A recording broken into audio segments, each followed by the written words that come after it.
Oh yeah, we got green marks. That means we have kilobits going out. Buff Del Campo here.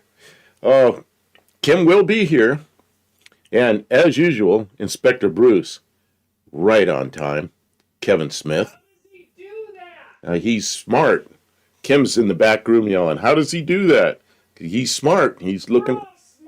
He's looking. Well, yeah, they're all smart, but he does that. He tries to do that, and it works. So he puts a little effort. Dean's a damn genius. He's a genius.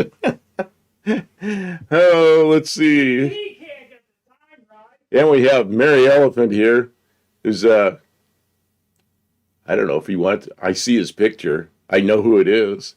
Uh, let's see. Yeah, we're here. We almost not. We had a. We are using a very old computer here for our main computer, and it was not behaving. Kim was in here. Kim was in here 2 hours ago running updates and things, and we thought we were going to be up at the shop just to. But she got it working. It's all working right. We're doing well. Right. And Yeah. Big old fluffy thing here. Fluffy thing. I don't Oh, that's a thing. And firm. Les the Sabers here. And I know I saw Dougster come in, but he's already long since. He's already gone, and Kevin and Mexican Spec and Crash Roadrunner. You're squinting. Why are you squinting? Because it's very bright in here. Oh. From our studio in Clarksville, Tennessee, I am Kim of Kim Fixes Things. You've already met Buff Del Campo, the namesake of this channel, and we are here to entertain you for the next couple of hours, most likely. Since it is Tuesday night. There's another box. Oh, it's over there. That's fine. That box is over there. Yeah, usually it's down there too, but that's fine. It can be over there. Because it is Tuesday night at this time slot, we are in a conventional style studio. Conventional style with our green screen. It's magic.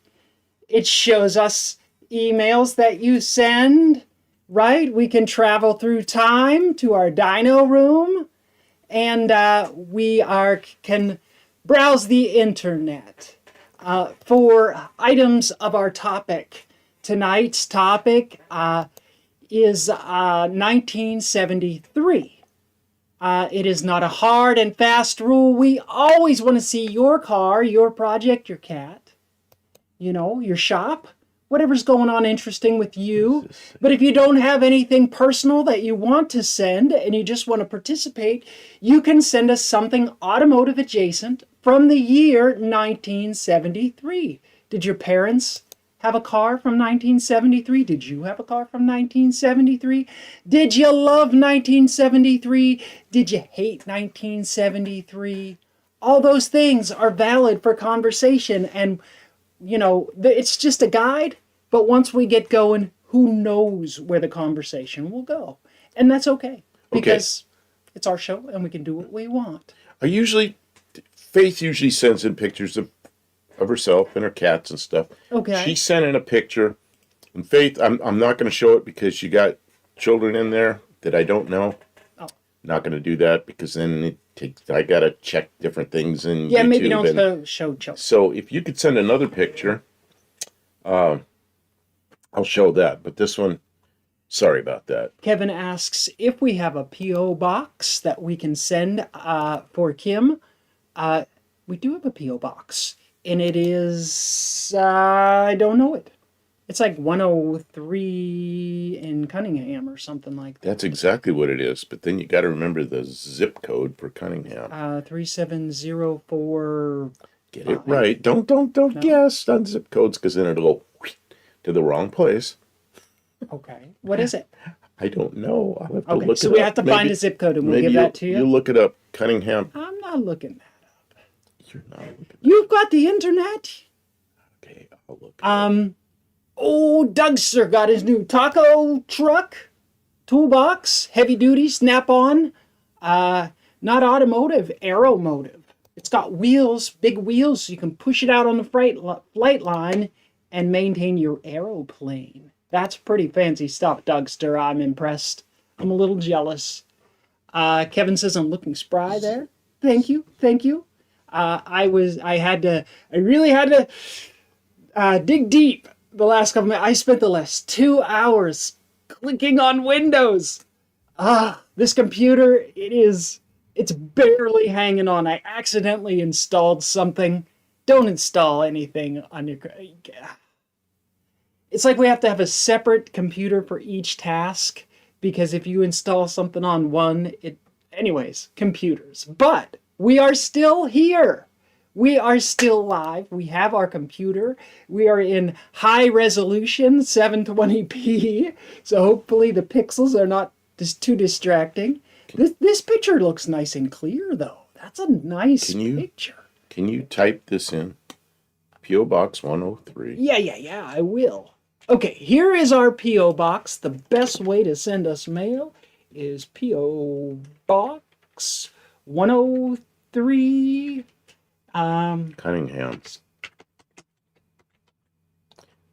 Tennessee. 37052. 37052. That's correct.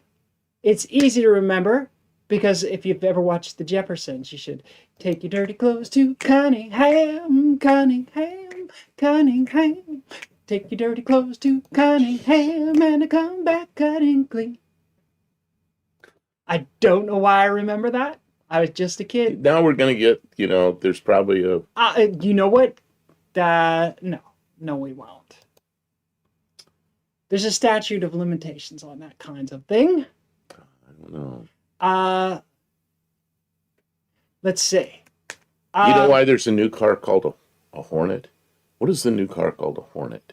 It's a Dodge. It's a Stellantis vehicle, isn't it? Is that a little SUV, right? You know why Stellantis uses the name Hornet? Because they can? Because there was a Hudson Hornet. Yeah. Which merged with... AMC. It became AMC, and they used the name Hornet, and eventually Chrysler bought AMC, and then Chrysler, the whole absorption, that whole mess became Stellantis, so it didn't go away. That name did not go away. Well, so I don't know if there's any statute of limitations on these songs and things. This is the 1973 version of the AMC Hornet. My mother had an AMC Hornet. I don't think it was quite this old. Okay. I believe she had a Hornet. She had a Concorde. I think the Concorde was brown and the Hornet was orange. And I believe it was a 4-door. We were a family. Okay, so if we can... Oh, here's Dougster's new toolbox. There it is, the snap-on truck. Oh, that looks ready for work. Big wheels. Yeah, look at that. It's got drawers on the end, drawers where they belong, and then drawers on top. The only thing I would do on that differently that I have learned over the years is I would take that top box and scoot it all the way forward, because the tendency is to pile stuff there and you can't get the bottom drawer open. I've done that so much, and then I've got to move everything to get the drawer open. So I started moving my top box toward the, right at the front edge, and then I could pile stuff around the back and on the side. Just a thought. Mexican Specs suggests that I save my singing for the next hour so that you have no place to retreat to. Are you saying I'm going to run everybody off to go watch Kiwi? Oh. Not Kiwi. Yes, Kiwi. Kiwi's still on? Kiwis, Classic and Customs. Yeah, he he's starts got another an hour before us, and he ends after we've been streaming for an hour. So if you've never watched Kiwis, Classic and Customs, you could check him out. He does a lot of stuff with classic Ford, like Mustangs and stuff, restoration in his shop. And he doesn't do much of a green screen, but he's a very interactive and interesting person. Mary Elephant says something interesting. He is our nemesis, our streaming nemesis. Our shop bought a new 73 Dodge Tradesman 200 with a 360 engine. Smog devices rendered it pretty gutless. And that was in California. In 1973? Yeah, 73. They were already putting on the gutless monster thing. 72 went, anti-advanced camshaft. You can't say the R word. Right. Because YouTube slow finds it that's a down. slur. So they changed the cam timing, and they lowered the compression way down.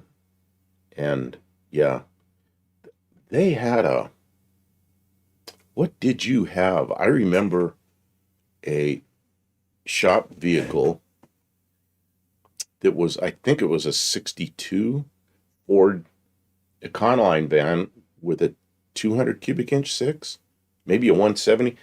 Basically the same engine I have in my car. And it had a 3-speed on the column, I think. I remember that van. And from what I understand, I never drove it. From what I understand, it was not speedy. They delivered TV sets and went out and worked on TVs and brought them back to shop and work on them. And they had, old-fashioned TV and stereo repair. And they used that van to go out there and do that stuff. And so speed probably wasn't a big deal, but I know going down the highway, like where you want to go 65, it was probably tough. With a 360 engine, you couldn't even go down a highway? No, I'm talking about the 62, 61 or 2 Econoline they had before. They replaced it with that. And I thought that was a much better vehicle, I would think. I don't know about better, but I would expect it to be faster. Kevin Smith says he keeps losing us. Come on, YouTube. Grrr! It's not us, it's YouTube, because we haven't dropped any frames. We have an excellent connection. Who is it? Right around 7,000 kilobits per second. Attempted to send a pic of my 73 Satellite, 73 Roadrunner. Thank you, Mostly Mopar. But we'll be watching for it. It's not here, so just be can patient. You put up the It'll come in. email address to make sure it's right? I will, but Mostly Mopar knows our email address. If you're looking to send an email to the live show. Mary Elephant says it was a 61 Econoline with a 170 cubic inch. Oh, he says, what did that? Just relax. There's a big thing popped up over my chat. I don't know how to get out of that. There, you got out of it. Okay. Big sideways notice came up, and it's like, huh? Yeah, and I remember that van, that Econoline was red. I clearly remember that. I forgot that it was replaced by that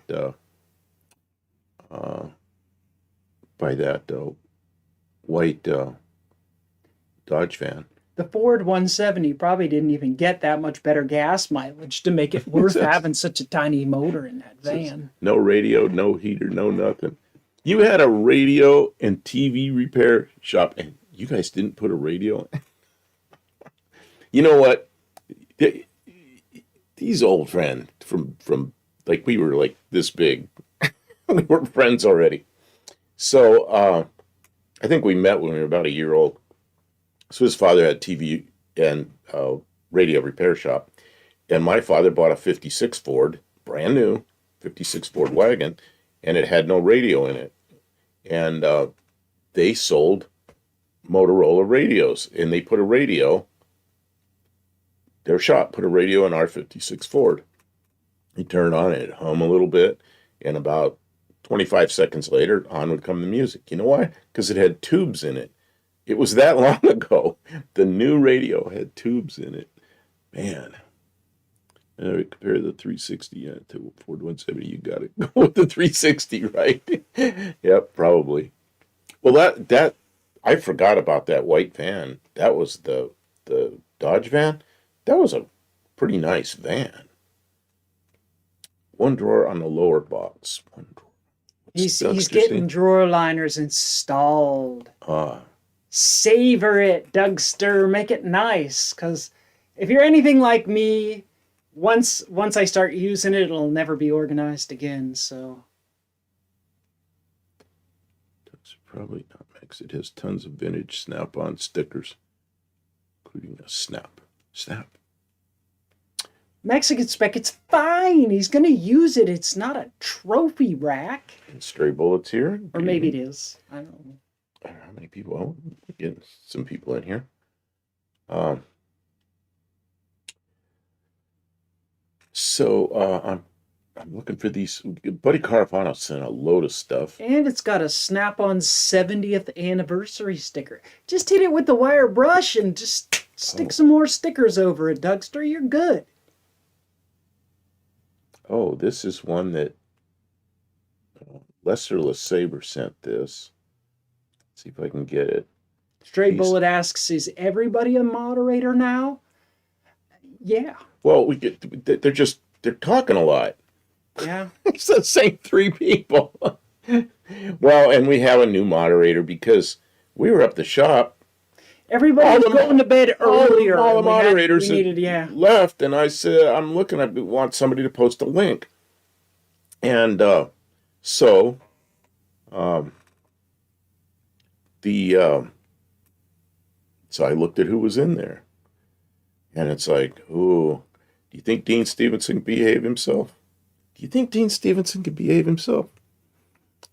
The problem with the top box, I think so.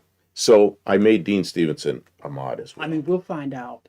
The problem with the top box, Dougster, is that, the vibration when you're moving it from the wheels, it gets amplified as you go up, so anything in that top box is going to get like rattled violently if your garage's floor is not like perfectly smooth. So what I usually have trouble is going in and out of the garage. There's usually some giant thing bang.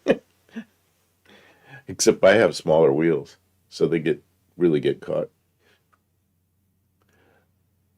Okay, let's see here. We know Mexican Spec says we've known Dean can't behave himself for years. No, Dean is he's got lots of nervous energy. Okay. Stray Bullet says that's how I became a moderator for the first time. The channel creator made everyone a moderator. No, that we didn't make everyone. It's just like at select times we've needed someone to be moderator. Oh, this is a channel that he is a moderator. I am looking for something here. Let's see. Kevin knows a guy who can make replacement decals. Sweet. Oh. Let me read the email that came with this. Mexican Spec says Ari made everyone a mod, which means nobody's a mod because you can't time out another mod even if you want to. I can time out anybody I want. Lester LeSabre says, Willis, I think. Anybody know the year? That is a 37 Chevy. I'm sure that's a 37 Chevy that somebody has put a, yeah, you could look it up on there and see what a 37 Chevy looks like. But I'm pretty sure that's what that is. The front end looks funny. Because somebody put a straight axle under it. Did it not have a straight axle in the first place in 37? 37 had the knee action, horrible knee action suspension that they put on Chevrolets for a few years.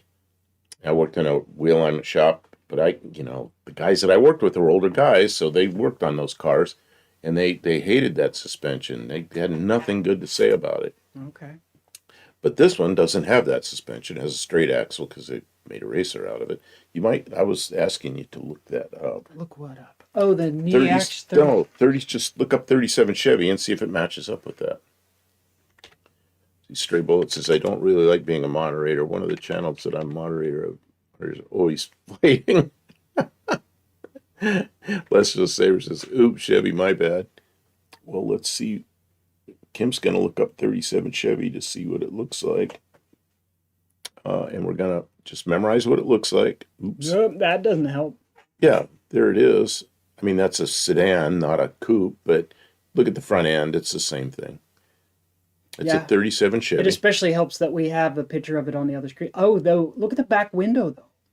Yeah, but it's because that's a sedan instead of a coupe. The one that he sent the picture of from his neighborhood.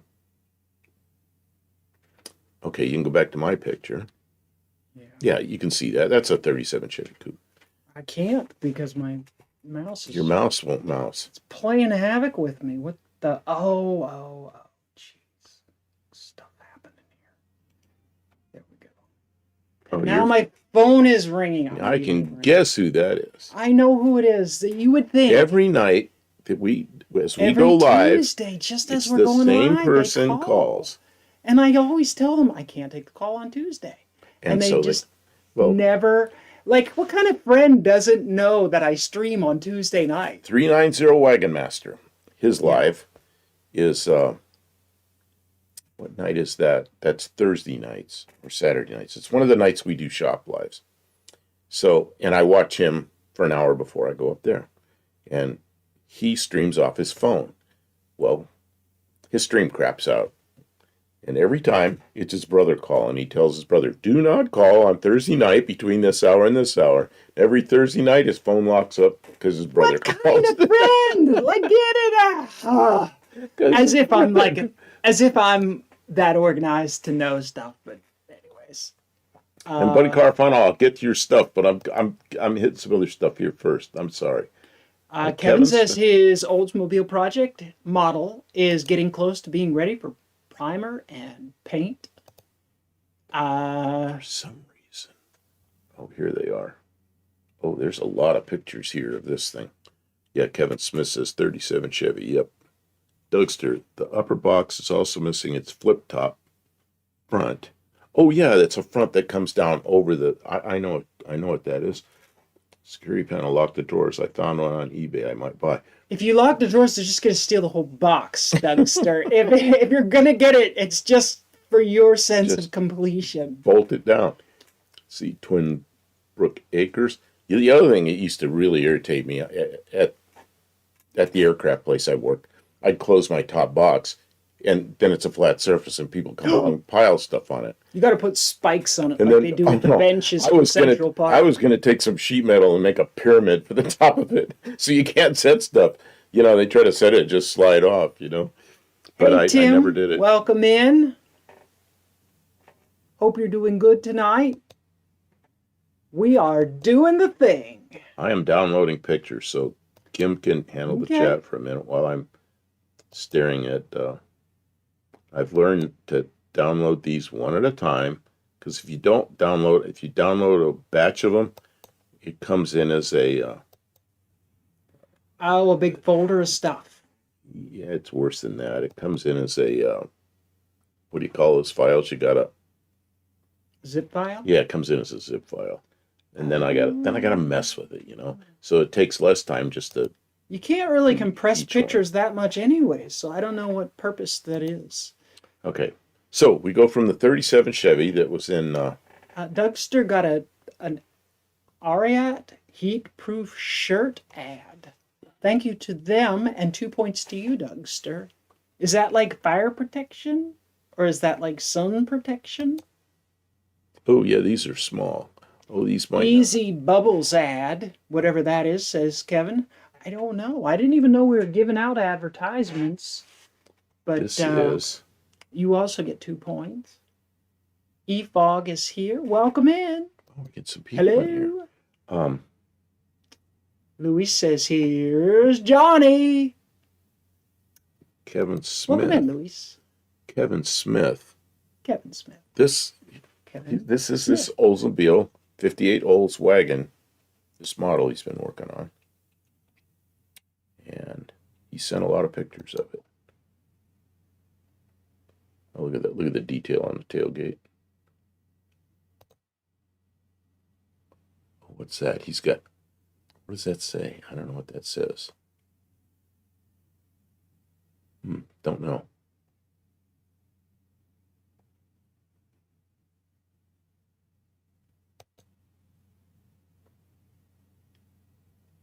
Are those chrome pieces? Could be.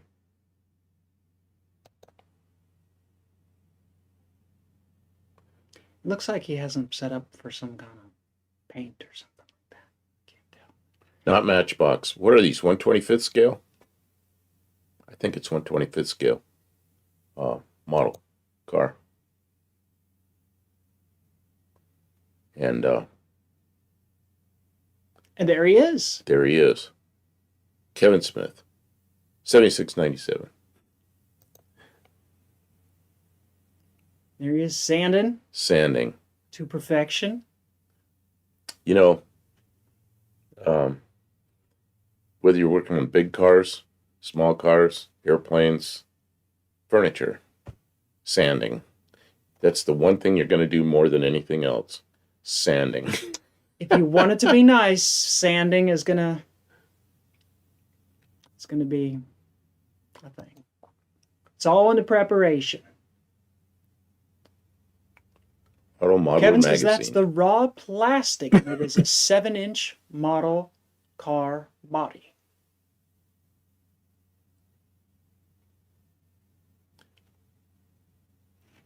Okay, let's go over to see what else we have rolling in here.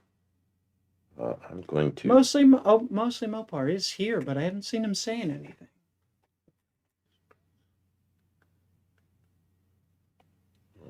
The man, the myth, the legend. That's right. This man knows how to do some model carring. I've got some model cars I haven't touched. I've got a 66 Charger I haven't done anything with.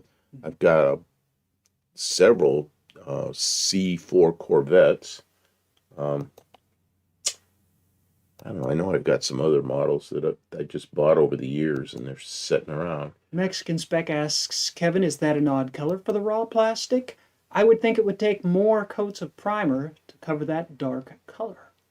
Luis asks if it's from Mattel.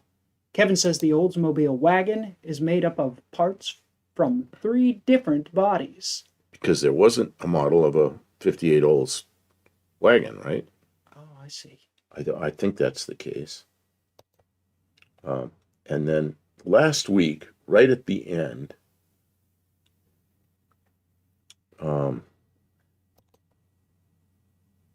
Dead Cougar Garage sent in pictures, and so they didn't make it on. Are they from 1973? No, they're his Cougar. And he's not here either, so just dismiss him for now. You can come back. I'll just quickly go through them. No. Okay. Hippie Long says Kevin's a centerfold for Modeler Magazine Monthly. Work it, Kevin. Kevin, do you remember there were 2 magazines I used to get? Was Model Car Science, which I used to buy on the newsstand, and I didn't buy every issue, and Car Model, which I had a subscription for years when I was probably from the time I was about 12 or 13 until I was 16. And then I went on to wasting my money on big cars. But do you remember those magazines? Kevin says he's got 40 hours in the stupid thing already. Wow. That's dedication. Oh, those are the new bumpers that I'm making out of resin, says Kevin. I see. The old ones weren't good enough. Talk about doing it the hard way. Okay. Buddy Carfano got an ad for potato chips. What kind of potato chips, Buddy Carfano? You know better than that. What is this? You got to tell us the brand. Well, who's that from? This is Burlock. Mr. Burlock sent us a picture of a singer in from the street in the UK, so I'm probably not going to show that. That's he met a pretty girl in the street singing songs with a guitar. He's like, I'll send a picture. Look at this pretty girl I got to see. Okay, Buddy Carfanos. Kevin says it's going to take him 150 hours. Oh my goodness! I wish that the Del Campamino was only going to take that long, because it's going to take another 150 hours. Oh, it's here mostly. Mopar says I'm here just watching and listening. Been a long day. Understand that. I said it was Utz chips. When did he say that? Oh, I missed that. But I didn't see it either. Let me see. Buddy Carfano. I'm going back. Why aren't we getting all of the chats? We have live chat on. So I'm going to reset it. Maybe there's something wrong with it. Oh, yeah. We don't want to do that. And then go back to live chat. Oh, there it is at the bottom here. It's out of sequence. Man, something's wrong with our chat. I tried to reset it. I think maybe it's working now. I'm sorry if we're missing your chats. If I'm not reading your chats, tell Mexican Spec. And then Luis says, my favorite car from 1973 is what? I go back and I see the Q. It's a very good, underrated movie. I don't know what his favorite car is. Oh, Mr. Burlock is here. She is not as pretty as her voice. It's very on-key, clear. Okay, well, I can listen to that later. Wow. I'm not going to play that here. Okay, so Buddy Carafano sent this. This is a 1973 car that I really like. Pretty desirable. It's before they wrapped around the window in the back. And I like this window much better than the one that wraps around. And it's a good looking car. Yeah, it's a good looking car. I like it's nice. They have it put together really nice too with the wheels and everything. It's just, it looks right. It looks very correct. Yep. No bumpers though. How'd they get away with those bumpers? Those are 74 was the next year? No, what did they, yeah, 74 they really had to, but these, they did the same thing in 74. These are called Enduro. They're like Endura, elastomericised. Endura or Enduro, I don't remember which. It's a stuff that you can push it in and it returns to its shape. I think DD Speed Shop was working on a GTO, like a Judge car that has, a front end similar to this. I don't know. It's probably nothing like this, but I think it has the same kind of heavy, like rubber padding on the bumper. While you're talking about GTOs, yeah, here we go with this is Buddy Carafano sent this 73 GTO, the last of the big GTOs, which is a midsize. In 74, they went to the 1 year GTO that was on the Nova, Chevy Nova body, which was actually a Pontiac Ventura body, Ventura 2. I really liked the 74. When it came out, I hated it because I thought they ruined it. Now that I look back on it, no, it's a pretty nice car. So, I don't know. This was the last of the big ones, 73. Looks pretty good. That looks more like a late 70s car. I guess they were ahead of their time, but that looks more like a late 70s You know what car. body that is? 77, 78. It's the same body. I would guessed. As Dylan Levi's Chevy. Laguna. Yeah, same body. Front end. Yeah, same basic body. Yeah. Okay. Mexican Spec says Enduro is riding motorbikes off-road, and Endura would be the bumper. Well, thank you for that clarification. Actually, Enduro isn't Endura. Mexican Spec says, I really like the Pontiac Colonnade cars. Yeah, that's Colonnade. I mean, obviously, this is the Colonnade. Colonnade body. Yeah. What about it is considered a Colonnade? I don't know. It's what a makes name. It Colonnade? It's like, I think it's, there's nothing official. I think it was. Is it the roof line? I think it was like the Ford Squarebirds and the different names for the Thunderbirds. I think that's just the name it picked up somehow. I'm not sure. Twin Brook Acres says, I hated the second gen Camaros and Firebirds when they came out. Now I love them. Well, sometimes they grow on you, Kevin Smith says the picture of the magazine was because my 65 Ford got in the magazine. Congratulations. That feels really good when you get recognized in that way. Especially a nice glossy color picture. Here's a 73. This is Buddy Carafano as well. 73 Mustang Mach 1. And I was in basic training in the Air Force, 1973, along with Inspector Bruce that's in here. And so he was in the sister flight next door to us in the same barracks, but different room. So anyway, our training instructor, one of them, we had two, one of them, the day we were all finished, and we did something that was, I don't remember what we did. We did something perfect right at the end. Stood at attention or something. I don't know. He got in that thing. It was one of these. It was blue, and it was pointed that way. And he jumped on it. Both back tires started burning. 180-degree turn with his tires burning. Off he went. And somebody in our group goes, well, he's happy. That was the last time I saw the guy. And it was pretty good. So I remember that really well, that car. Same car. Kevin Smith says the Skeeters are awful tonight. They're awful every night here. Oh my God. Well, yeah, we went to Arizona. Chew through the glass in the windows. We went to Arizona, and we were, we forgot about mosquitoes because they're not there. And then I suppose they are. I remember like one mosquito that I lived there for like 15 years. So then we came back here, got out of the car, and started to unload this stuff. And it was that time of evening when it's just starting to get dark. And man, they were attacking the back of my head, and I could hear them around my ears. And it's like, oh yeah, mosquitoes. All I wanted to do is get in the house and close the door. Mexican Spec says Steve Latos didn't know what a Colonnade car is. Well, I don't feel so dumb then, because Steve Latos is a pretty smart guy. Dougster says Colonnade is like Malaise era cars. I see. Kevin mixes his own lacquer primer for his airbrush for his models. That's impressive. Here's another Colonnade car. It is. It's about the same, isn't it? Just Olds, different color. It's an Olds Cutlass It's S. See that? my bad. But look at the back of it. Look at the windows are the same, top's the same, but the sheet metal on the sides and is different. Okay. But the top and the back window are the same chassis. Mr. Burlock says, is there a more pointed nose Pontiac, a Grand Am like that? Okay. Wait. I'm gonna move these.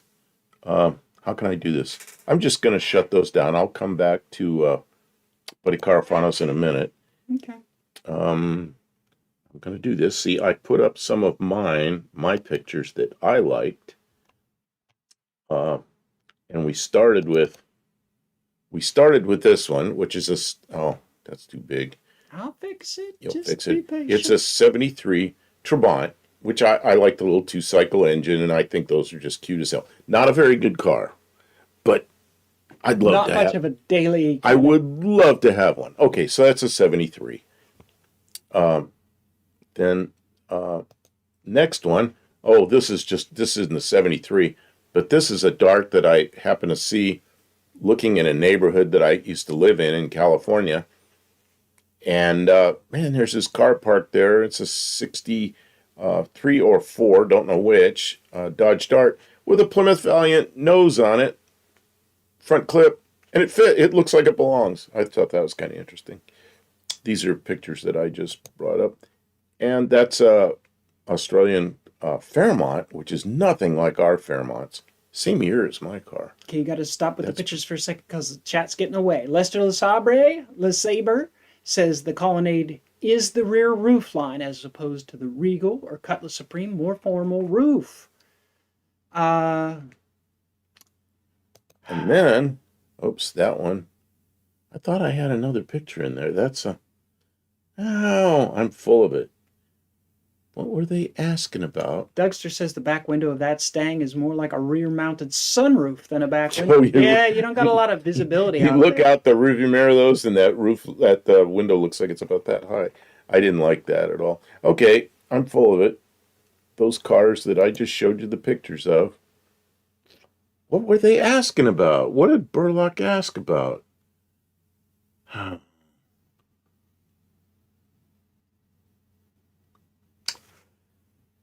Can you scroll back to Mr. Burlock? No, it's too He far. asked It's something. way back I'm there. sorry. Well, There he is. In you fact, talked we about call him fastback. Okay, back further. I know the chat's moving quicker than I'm thinking. Okay, is there a more pointed nose Pontiac Grand Am? Yeah, I thought I just put one of those pictures there, but I didn't. What did I do with that picture? I was so sure. Oh, I know where it is. It was our thumbnail. The thumbnail tonight was the pointy nose Pontiac. But I didn't have an extra shot of it here. Sorry about that. But yeah, if you look at our thumbnail, it was the 73 Pontiac with the pointy nose and Dura bumper. Sorry I didn't grab a second picture of that. Man, I should have done that. Mosquitoes are the real vampires, not the bats. So I'll get back to the pictures that were sent in. Mexican Spec asks if the mosquitoes that can reproduce without water, do they carry diseases? They all do. They're nasty, foul little beasts. Oh, Dead Cougar is here, so I will show his. All right, you're allowed now. I'm allowed now? Okay, but first I put up another one of Buddy Carfano's, the 73 Riviera, the last of the boat tail Rivieras, but the first of the ones where they destroyed the front end with a giant bumper that didn't belong on it. But it's still a boat tail Riv. Had to have it. Yeah, this is, I was going to show this and Kim stopped me because she said you weren't here. He's not here. Don't So he's here now. So I'm going to show the pictures. See, he sent these in. See, he's even At the end of last week, and just right at the end, and I missed them. I didn't get them put up. So there it is. Look at the license number in that Monte Carlo. Oh, you can't see it. Fuel hog, it says. You can't see it because I'm in the way. Fuel hog, yeah. But Henry. that's not the picture. That's just background. The picture is Dead Cougar Garage's Cougar. And it's not dead. Shows a Honda dealer in the background with a big round Hippie thing. Long says all mosquitoes carry because of the open carry laws. Darn it. It's in the amendments. Never thought about that. It's in the amendments. So, okay, let me get back to Buddy Carfano's pictures. Max Wedge is here. Welcome in. Oh, dastardly. Dead Cougar says that's my Kroger parking lot. Nice. And then here is, it's K. Roger, one of my favorite cars, and I'm sure Mexican Spec will like it. Although I had one of these and took it out of its crate. Still in the box. And I went to all the trouble, plug all those holes, peel all that.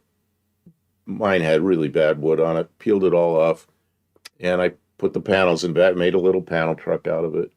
But I did black the bumpers, and it was all blacked out. The whole car was black. All the chrome was black. It looked really good. And mine had slot mags on it, but they were smaller diameter and wider. But anyway, I like these cars a lot. It's just they're getting old.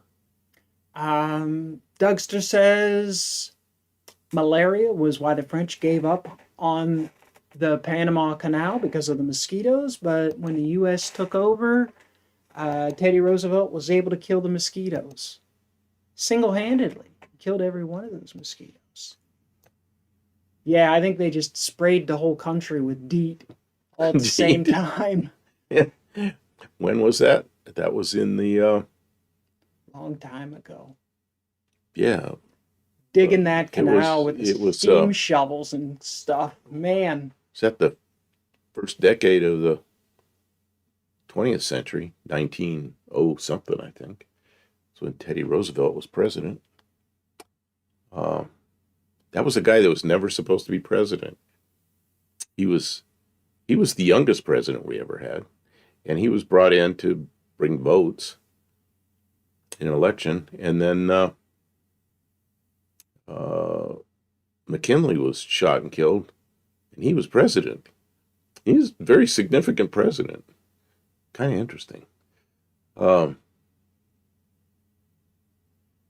Is that the Clint Eastwood car?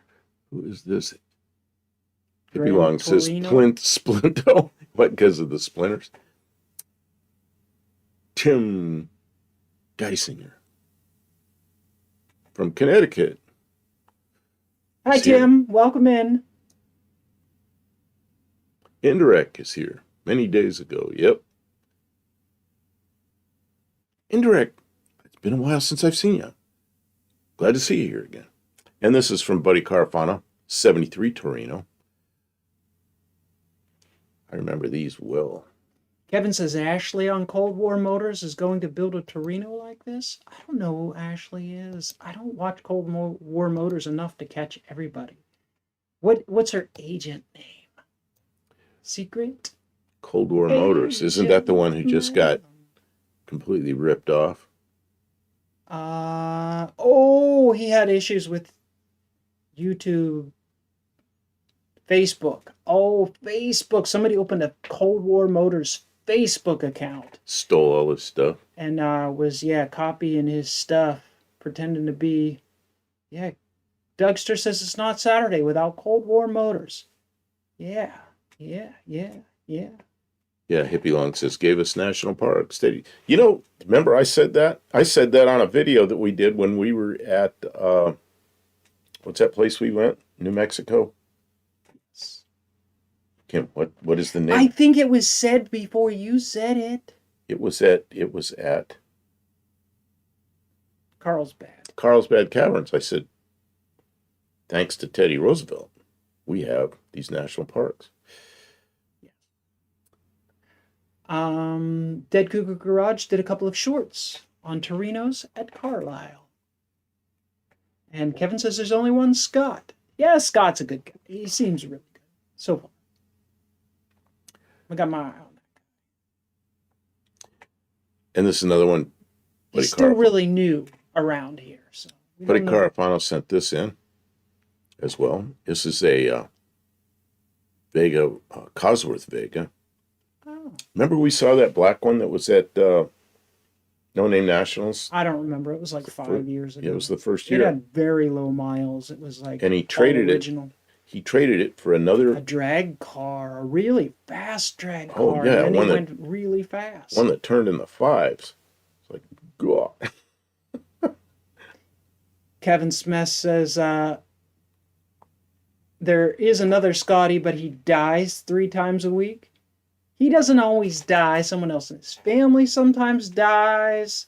Sometimes there's a fire. So, Gary Stafford's here from Idaho. Good evening. He also quits YouTube. Now, Gary... He rotates through the potential scenarios. Gary, who is Mary? Is that you or is that your brother? You look the same. Remember Mary, the Mary that was in here earlier? I don't know. Yeah.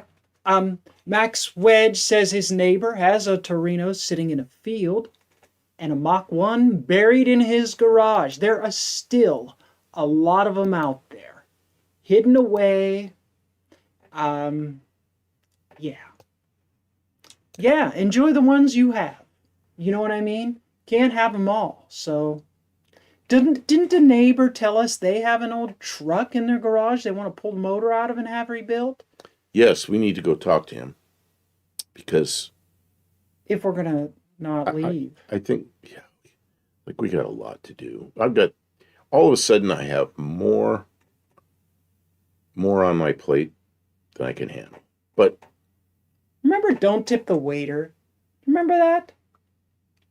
Do you remember Don't Tip the Waiter? No. No, it was a game, and there was I don't remember that. Cardboard cutout of a guy, and he's holding a tray, and you had to stick stuff on the tray, and you wanted to make them like almost tip, so the next person in line, when they put it on there, he would drop everything, and then they would lose. They talk about Mary Elephant. It was Mary Elephant. Sister Mary Elephant. So, Gary Stafford, who is Sister Mary Elephant? Is that you or is that your brother? From Mary Elephant. That's his brother David. I didn't know which was which. Okay, so, because that picture of David looks very much like Gary does right now. I mean, they are just in that little picture. I can't tell which one's which. But they're brothers. Mexican Spec says that El Dorado is too high on the front wheels. That looks like somebody pulled a motor out of it. It's sitting really nose high. Those things are tanks. It's a 73 El Dorado. I got a story about that. You know, my stories. Remember the old lifts, the ones that were a hydraulic, like a beam, a tube that went up like this, and the car was on top of it? And then they had some that had 2 of those tubes. And you had to bring the 2 tubes up together, and the car went up like this. There was a Shell gas station a block from my shop, and it had one of those lifts on there. And they had an El Dorado on there, one of these, exactly like this, up in the air, and they all went to lunch. Well, one of them had an air leak, and when they came back from lunch, the back tube was all the way down, and that Cadillac was sitting there with the back bumper on the ground. It looked like a rocket ready to take off. Except that, where the gas goes in is under the license plate in the back. So there's about 20 gallons of gas on the floor of the shop. Lovely. And when they come back from lunch, Get the wet dry back. have a wet dry explosion. It's So they flamethrower, they- one or the other. they had to not only clean up the gas, but they had to get the car out of the rocket position. Yeah. You know what? I decided to do the right thing because I didn't work there. I walked away, walked back up to my shop. Oh man. Yeah, Gary says 1973 is when I went in the Air Force. Yeah, Gary went in. It's kind of funny. They had a thing then, they may still do it, called delayed enlistment. You enlist, but then you pick the job you want, and the Air Force will give you the job you want. But the tech school isn't always right when you sign up. So you're in delayed enlistment. So I signed up for the Air Force, and I went, took the oath and everything, and Gary was a neighbor of mine. And I told him about it. Next thing I know, he signed up, but he signed up for a different job. So he actually went in before me by about 4 weeks before. So we ended up at the same base for our school. He was general aircraft maintenance, which is a crew chief. So, and I was a jet engine mechanic, which is a specialist. So, but they're both aircraft mechanics. We were both at Chanute Air Force Base in Illinois at the same time. And by the way, that's where Inspector Bruce was there at the same time. We all knew each other at Chanute Air Force Base, and here we meet again. So, yeah, well, man, 73. I remember all the cars from 73 because, what do you do when you're at school in the Air Force? You go to school 6 hours a day. You have to do some studying. But other than that, there's a bowling alley you can go to, or you can go walk through town and look at all the cars at the dealerships. And we did that a lot. So I remember all the 1973 cars very well. And it was a good time. That was a good time in my life.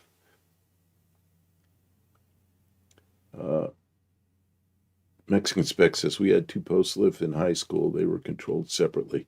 Yeah, you got to be careful with those things. Yeah, that one of them leaked down, so you can imagine a car Can you hold down the fort for a minute? Oh. Try and keep up with the chat for just a moment. Oh, I can try. Okay, I'll be right back. Don't go away. We'll be back after these exciting messages. Wrench Sense. They had my dad doing Morse code back in the day. Man, I knew another guy that was in the Air Force when I was in, and he went to a different tech school somewhere else. But that's what he was doing, was he would copy code. And he got really good at it. He's one of my few friends. Gary's one of them. Gary and David Stafford. And this other guy is another David, the guy that did the Morse code. He's a year older than I am, and he's still alive. Most of my friends passed away. It's really sad. A lot of them are gone. But this kind of core group, which is Gary and David, we're all still with it. And so is Inspector Bruce. Although the two Davids and Gary, we knew each other in way back elementary school. Gary says, Google Workspace ad just played. So does Gary get some points for that? 2 points. Gary Stafford also has computers. It's a love-hate relationship. Yep. Or else they'll get you in the night. I got a brand new computer. Really liked it. Laptop. And I was doing some scans. What the heck? You're using a brand new laptop at your... Yeah, Kim. I don't want all the details. Okay. So it's a brand new laptop that I was using. Belongs to somebody else, but I have it for a reason. So I was doing some scans and it crashed. Why'd it crash? Oh no, I know what I was doing. I had a spreadsheet open and I grabbed a line to cut and paste and put it in just duplicate it another line. And when I Control C to cut, It crashed the computer. It's like Control crash. Control C means control crash. And then I got everything up and running again. Tried it again. Worked perfectly. Never happened again. So I don't know why that happened. Dougster says, my high school auto shop had 3 single post lifts and 1 2-post like I was talking about. A kid folded the quarters on his grandpa's New Yorker using it wrong. Picked up front and not the rear. Oh, man. And it bent the car. Yeah, I guess they had 2 controls. They must have, because one of them leaked down and the other one didn't. And, yeah, I mean, you can imagine a car like that, Eldorado, that probably weighs over 6,000 pounds, sitting there on its back bumper like a rocket. That's like, I was the only one that had the option to walk away from that. They had to deal with it. Along with all the gasoline on the ground.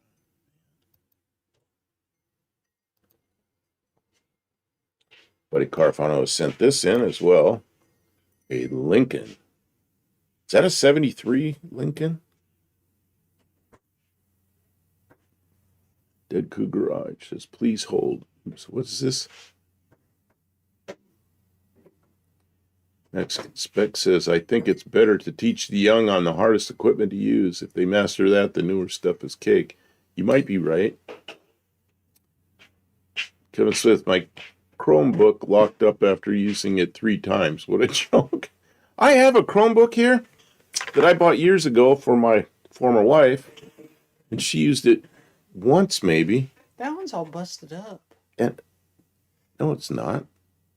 I just saw it today. It's sitting on top of my scanner because I have to move it every time I use the scanner. It's busted up? I think it's just old and In your mind, it's a not used one. I'm telling you, it's a different one than you think it is. We've looked at it before. okay. Well, she has a tablet. She bought a new tablet. She left here. She bought a new, what was that thing? Whatever the Apple one is. She bought a brand new one and left it here. And that might be the one busted up. And then I have a Chromebook that's got like probably less than an hour on it, and it's 10 years old. Sad. That won't work for nothing now. Yeah. Can't even read your email on something like that. Yeah, a Chromebook was only meant to go online and surf the internet. It wasn't meant to do anything else.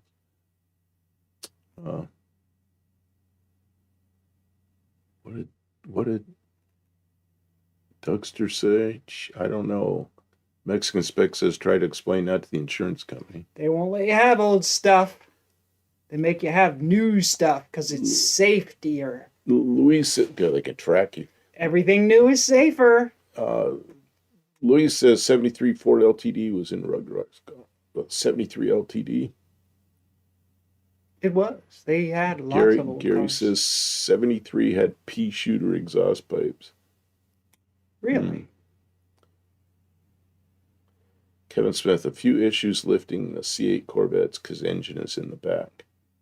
Oh, yeah, I can imagine. Dougster, the controls were on the floor. You hit the switches with your feet. Right switch was front post, left switch was rear post. And a rear switch just for lowering did both at once. Kevin says they had a hard enough time with my iPhone. How do you like your iPhone? I'm about ready to switch to an iPhone. I've had a Android forever, and something happened that I didn't have any control over, and it really upset me. Like some kind of heathen. So I may switch to an iPhone. I don't know. Gary Stafford, yep, my dad's shop had the van. Kevin Smith says safety third. Gary, are you caught up with us? I don't know if you're current. Louis says, I had a 73 AMC Javelin back in 2025. Oh, man. That's a nice car. Did Dodge Garage, I sent you a pic of my 73. Okay, there's more pics. I will get through a couple more of Buddy Carfanos. I'll go through one more. Barry caught up on us, and then I'll get some more. But I'll go look at the other pictures too. Man, that's a tank, but man, that's a nice car. Big old wagon. That's a nice car, but you sitting there driving that thing, you feel like you're making an aircraft carrier go down the road, man. The hood goes on forever. They're heavy and they're big, but you know what? They drive nice. The power steering's real light. You don't steer, you change course. The power steering feels like it's just on bearings. It feels like the steering wheel's not connected to anything, but it steers the car just fine. But it's that light. Those things are pretty cool. Yeah, Gary's talking about the van. Gary, I'm not sure you're caught up with us. Yeah, you'll have to send him an email. There's no other way to. Yeah, he's not hearing us. Yeah, he can't hear us. He'll hear us an hour from now. Oh God, it will be an hour. Yep. Seen a few people lose the Sea Corvettes off the lifts. Oh no. That's a costly mistake. Yeah, Gary's talking about the radio. Thanks, Gary. I'm sorry we're missing you. Maybe I can text him. I don't know. I try to learn how to do Mark that. Sauvé says you don't drive a car like that, you navigate. That's right. Guide it down the road. Yes. Oh, this phone, just what a disaster. Kevin said had a special order exhaust for his 95 Oldsmobile wagon. It was $50 shipping for the long pipe. Oh, man. Dougster says Gary is right with us, guys. Is he? No, yeah, but he's commenting on stuff that we did almost an hour ago. Yeah. Yeah, I mean, we see his comments, but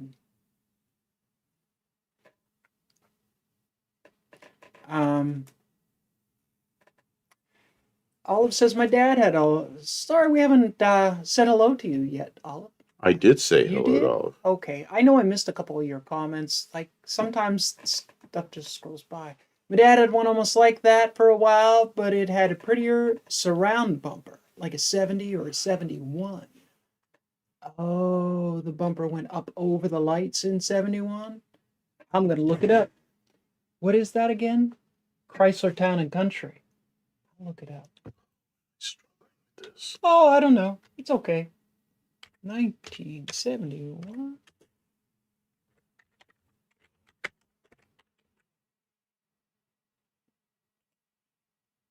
Yeah, there it is. Yes, it is. I'll bring it up. Nope, that's not it. There it is. There it is. There it is. Let's see if we can get a really good picture of the bumper there. The wraparound. I do that. The wraparound bumper is a little more sporty. Yeah. Yeah. It is better. Dead Cooker says Greenie is still having electrical gremlins. Rad, you know, at that age, they start to all have electrical gremlins.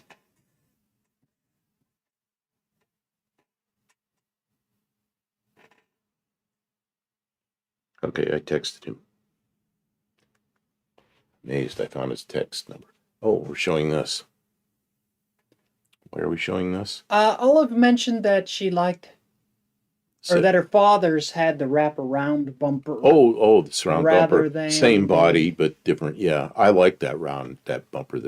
I love those bumpers on Chrysler products rather that go all around. than this bumper. They did the same thing on a 72 Polara wagon. Well, it wasn't really a wraparound, The but the headlights EPA were. mandated in 73, you've got to ruin the look of every vehicle. It doesn't matter if it's safer or not. Just make it look dumb. That's what we... Dead Cougar Garage says, how many of those wagons are left? 3. There's 3. Okay, there are a ton of emails that have come in. Oh, I've showed this. David, who's Mary Elephant, sent this in. I have showed this picture before, but I'm going to show it again. Slimus says, my first home was a station wagon. How is everyone? I mean, in the 70s, they were big enough that you could live in them. I have showed this before, but Several I like times, the car. a lot. This is the Gary and David that are in here right now. This is their father and mother bought this Dodge Dart, brand new, 1969, and this is in California. So I know it's new in this picture because there's no license plate on it yet. That's Gary's mother sitting in the back. But that's a brand new '69 Dart, and that car is still running around San Luis Obispo, California. And from what I understand, it's in pretty good shape. Kevin says the demo derby killed the big cars like that. Yeah. And the fuel crisis. And people took the engines out of them and the rust. And what else killed those big Well, cars? the sad thing about old cars is cars get to the point where they're getting kind of old and undesirable, and they go to junkyards and people thrash them and demolition derby and all this kind of stuff. And then they become desirable again. Well, yeah. Well, And then they're all gone. people buy them to use them as cars. Gary is up to date. He says, yeah, it's still in San Luis Obispo. So he is up to date with what we're talking about, which is this car. I mean, there's not too many people. I mean, there are people, but there's not nearly so many people who can buy cars as an investment and then leave it parked in the garage. I mean, most people, when they buy a car, it's because they need a car. Well, and look what then happened. They drive it, and it gets worn out. The seat gets worn out. The doors get worn out. The suspension gets loose. The engine gets tired. The transmission starts to slip. The brakes, the exhaust gets rusty, you know, especially if you're in the north, the whole thing gets rusty. The carpet gets kind of damp and sort of nasty. And then you're just like, man, I want a new car. This one is worn out. And then you look at the cost, like look at the cost now to restore a car. It's a fortune. You're like, for that, I can just go right now and buy a car that's new and I'll have a new car. Not a, you know, for a long time, a newer car was definitely desirable. Not just a better conditioned car, but newer. You know, the engines got better for a while. That was the trend for a bit until sometime in the 70s and everything started getting worse. Kind of worse. Wendy's here. Slimo's here. Dead Cougar Garage. Oh, and Gary says he wished he still owned that car. Dead Cougar Garage sent this in. He says today's adventures saw this really? car and this car. He says the Mustang was at Lucor today. Lucor? Yeah. I don't know where Lucor is. Slimo said no one wants to look like the Griswolds. That's right. No, you don't want to be riding around in a family truckster. You know, that was the minivan of the day. You want to be cool. I remember minivans came out. They were so cool to have, and within about 2 or 3 years, nobody wanted because they looked like some woman hauling her kids around. Yeah. Right. And then what happened too is people would have those cars and they'd drive their kids around. And then once one of the kids got old enough to drive, then the kid would get the old car and mom and dad would get newer cars, you know, and the kids, they don't take care of them.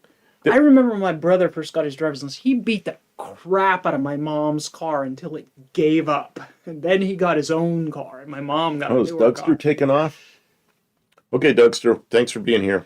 Have a good time. Thanks, Dougster. Sleeping. Guys, always check out Dougster on Monday night, Dougster Wolverine Garage. He live streams. Very entertaining guy. He has a good live stream. Yes. Oh, thank you so much for being here. Dead Cougar Dougster. says Lucor Automotive in Plain City, Ohio. I don't know where that is. Oh, they did a couple videos on that Mustang. Nice. It looks good. It looks really good. Is it that good all over, underneath, interior, and everything? Because that's a nice looking paint job, I'll tell you that. And it says GT350 on the side of it. So that would be a 65. But it doesn't have the GT350. I don't know. I thought they took the horse and the little grill out on the GT350s. The 66s, they put the little window in the back. And, yeah, they did some other trim things to them. Huh. Yeah, it's still probably a pretty good car. Kevin says, folks offer to buy my Oldsmobile wagon when I go out. Someone always wants to talk about it. Oh, that's something. And the warden hates it. That's something that surprises me with my car, my thing I keep calling a Fairmont. The Zephyr, the Z sled. If I go somewhere, somebody will come running up. oh, my grandmother had one of these, or I had one of these, or something, and then I get this conversation going. I guess it's kind of fun, but yeah. Okay. Hippie Long says comedy has killed a lot of auto sales. Maybe. I mean, if you're trying to sell something and your competition has something that's competitive, then you make fun of it. And then people don't want to be made fun of because people are sheep. Like what you like. Don't worry what anybody thinks. Well, I'm downloading and downloading and downloading. Hippie Long sent a book of pictures, but they're pretty good, so I'm downloading them. Kevin says, Dad always wondered why his back tires were always bald. Duh. Kev was doing burnouts. Kevin, your poor father. Like a friend of mine in Ohio, his father had a Corvette, but he went out and did something, broke something on it. Hi, Wendy. Welcome in. Go ahead. So, Corvette. Yeah, so Ohio. it was a Corvette. Now, he'd been out burning the tires on it or something. Broke something. I don't remember if he broke the rear end of the transmission or something. He ended up in the dealership, and in the dealership they said, we're going to fix it this time, but, they downloaded the information from the car, and they said the back wheels are going over 100 miles an hour faster than the front wheels. So we're only going to cover it this time. Don't do that again. How long ago was that? That was like 20 years ago. And they already could monitor that kind of stuff. They could already do that. So if you think you're getting away with anything in a new car, they can see, they know. Oh, yeah, they won't tell you. They'll pretend like they don't know, but they do know. They have the history of how you've driven your car its whole life now. That was a That's where all that information is going in the data centers. C6 Corvette. Braden's back. Welcome in. Those data centers are full of that information. So here's Hippie Long, current sanding. That's looking pretty good. That's not a lot of Bondo or rust. If you're gonna work on cars, model cars, airplanes, furniture, anything, the thing you're gonna do the most is sand. And here's an example. Hippie Long sanding. Oh man. Gary's leaving. See you later, Gary. Thanks for being here. Okay, yeah, thanks for being here, Gary. Take care. And the ex-Kiwi crew is migrating over. Welcome in. I hope you guys enjoyed your time at Kiwi's Customs and Classics. We got to go down and visit Kiwi sometime on a Tuesday night and just merge the streams. Just hang out. See if he wants to do that. Why would he not? We'll stream on his channel. I don't care. We don't get paid anything extra for being live separate from him. Might detract from his channel. People will we have to unsubscribe. I hate that Buff Del Campo guy. God, we had somebody in here live up at the shop. Yeah. He got mad and said, unsubscribe. What an idiot. You guys are nuts. Fascists. Yeah. So, you can't please all the people all of the time. So Hippie Long says he's surprised, or what did he say? I read it and then Hippie Long sang the Dart radio installed commando in the Barracuda. Look at how smooth my one rear fender is. I call it the block party when it's time to sand. Oh, there it is. I'm stunned. No rust. Yeah, look at this. Hey, don't ever leave California, and you're good. You're golden. Or Arizona. Yeah. Arizona's pretty good. Man, it rains so much here. So much. Since we got back, it has rained every day since we got back from Arizona. It's not the same as salt, but it's soggy. That's why the floors still rot out of cars here, because it's just like the carpet gets wet. And you get in with wet feet and there it sits, or the cowl drips a little bit here and there, the windshield or, the door seals or something like that. They don't have to leak much, but if it rains for a month, every day, all day.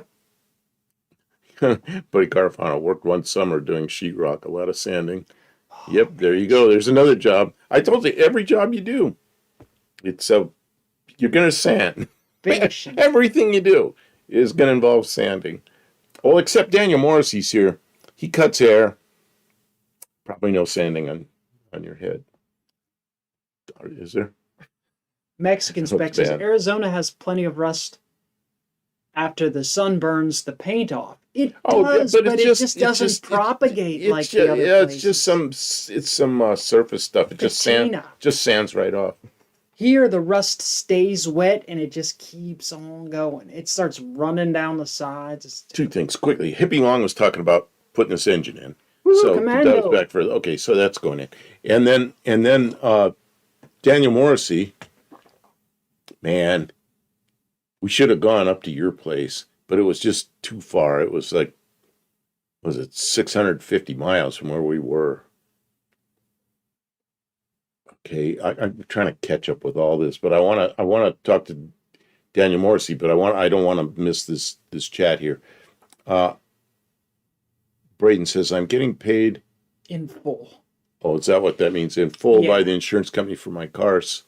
So I don't know what I'm getting for another car, but I'm getting a new car. Braden, I thought you were gonna get a truck so you could pull a trailer so you could go and ride your off-road vehicles. Remember you told us about that? Then you got that, which it was a nice car.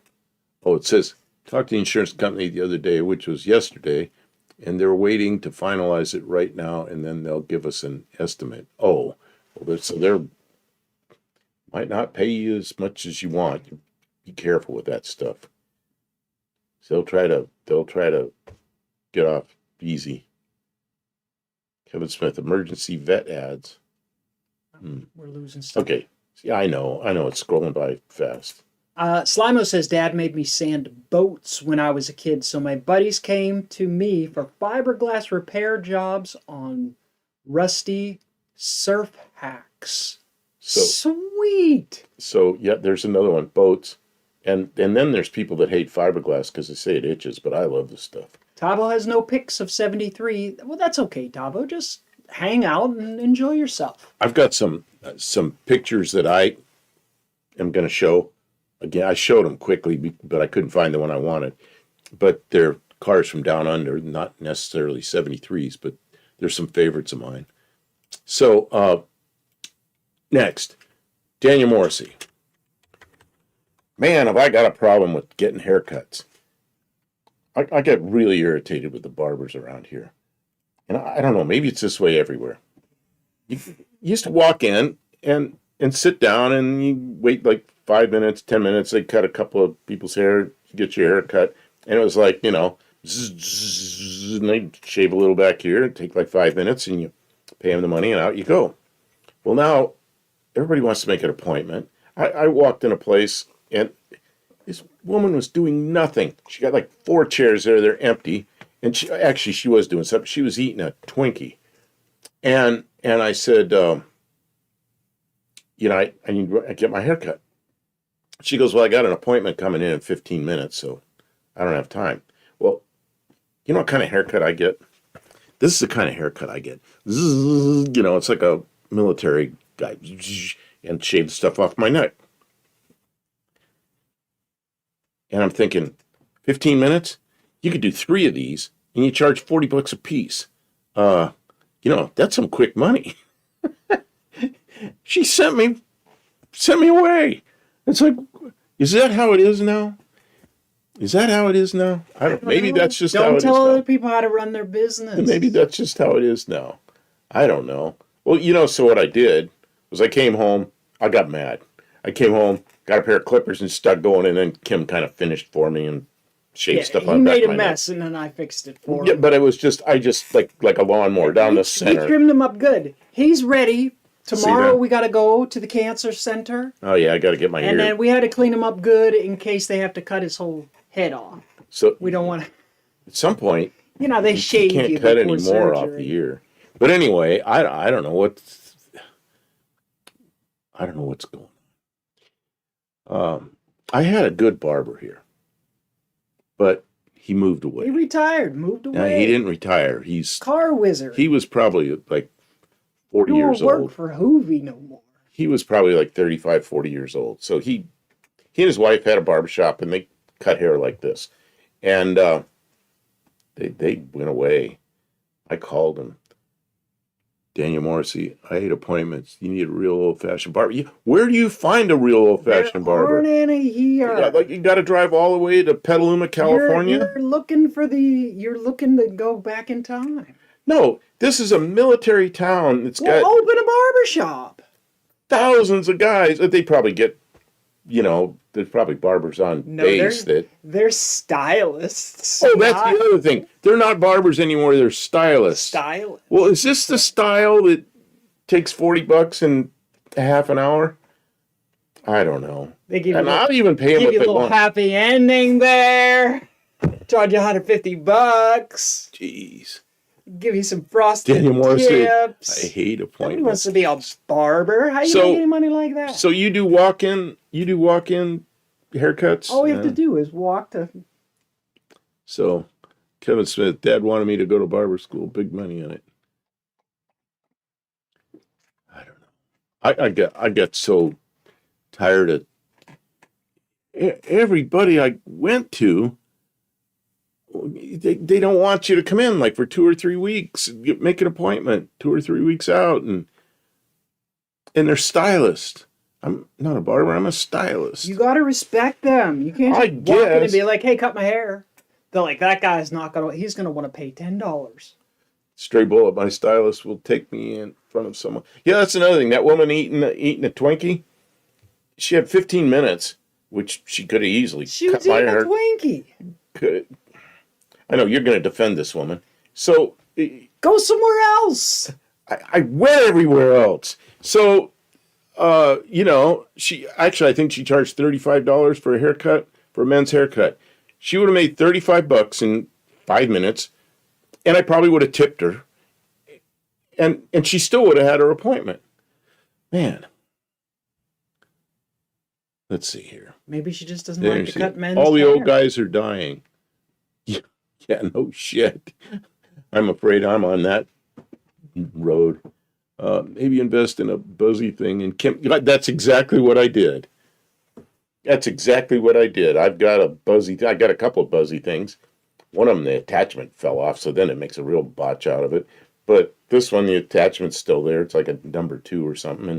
And I went outside, took an extension cord, went out where the hair will fall and blow away. And I just cut it all, and that was that. And Kim fixed it, where I had a hard time reaching back up here, and she finished it. But it still was, what was it, 5 minutes? Kevin says you can't get emergency vet visits anymore. In Pittsburgh, you could. It was expensive though. Dang. Oh, it says some childhood dream car, Gremlin X. Oh, you got a Gremlin X. That's a Levi one. Levi. Why are we showing this? Why are we showing Gremlin X? Because this is 73. Oh, I see. Okay. And I think very good. I haven't been to a proper old-fashioned barber since I was a kid. Man, when I was a kid, they go in there and they do this kind of stuff. Barber is always exist. It's a good job. Buffett's twice a year for a cut. Twice a year for a cut. I think you can manage. Slimo, a buzz cutter with a depth gauge is the cheapest way to cut. Well, I've got the thing now. And then I got a little pair of little tiny things to do like detail stuff. And Kim was cutting her out because old men, their hair grows out of their ears. So she's cleaning all that up tonight because I was trying to cut the hair on top of his head, but it was all hiding in his ear. I had to get in there and get So I gotta go. They're gonna cut on this ear tomorrow, so I want to make sure there's no hair there. Tavo says, I sent pictures. I saw Tavo had stuff. Okay, enough of me complaining about barbershops. Just everybody left already, so everybody left already complaining about because I'm talking about barbershops. I would do it. He gets all grouchy and he's like, I just want a barber and I don't want to make you do everything. And I'm like, okay, I won't do it then. And then he's mad because he can't find somebody who will do it the way he wants to do it. But that's not the way anybody does it anymore. You gotta make an appointment, and then they assign you a booth, and then they bring it. The hostess brings you in. They sit you down. Can we stop looking at this and go onto my screen? Meal. Wendy says, "Go buy some trimmer." Saying, "Yeah, that's what we did. I did it myself." Get And a then little Kim fixed it. Kim fixed it. massage. Jesus. I You just give 'em want your my credit haircut. Just like in the card. military, we used to go into the barber and they cut it. Well, can't Just you go up cut to it. base and have them do it up No, there? I can't go on base. I'm not allowed Mm, because I didn't retire. I got out after 10 years. mm. Okay, Tavo, only if you run out. Okay, I'll get to Tavo's here. Slime on getting old enough to cut fuzz off my ears. Yeah, Kim did that for me tonight. Okay, so this is that huge or is that No. okay? That's also Hippie Long's car. It looks good. I'm jealous. And then this is Dead Cougar Garage. What is this from? Everything is DUI. That's right. If you want it done right, you got to do it to yourself. Oh, what did I say when I came home? I was mad. I went over the drawer and I pulled out those clippers. I said, "You want something done right? Do it yourself." And I went outside, And made a mess of it. So got I an could fix extension it. cord. Well, I could cut everything except right back here. I was having a hard time getting it right, and so Kim cut that. Anyway, I said enough of that. Olive says, get Kim a spinny barbershop pole. I don't think I can do much pole. Can't do much pole work anymore, Olive. Smith, my brother cut hair at a funeral home. He loved his job. Hey, I didn't try going to a funeral home.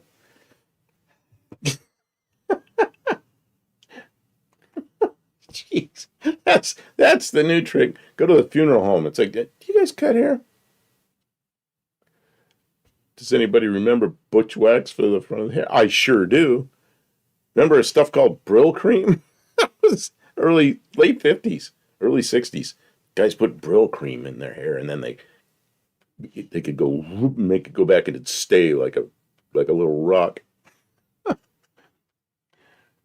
It's great, Buff. You're still in the player. Well, see, normally I leave it a little bit long on top. I don't know what they call that. It's just like typical military haircut. Short on the sides and leave a little on top. Well, I got mad. I just go, just off it's coming. Kevin says yanking hairs out of the ears is real after he would cry if I pulled his hairs out of his ears. She took that little tiny, I got a little tiny hair trimmer. Yeah, and that thing is like, it's not very loud until you cram it in your ear. And it's extremely loud. You didn't bleed. I did a good job. No, you did fine. Hippie Long says, I think Buff could get a sponsorship for Mustache something. It's becoming legendary. There you go.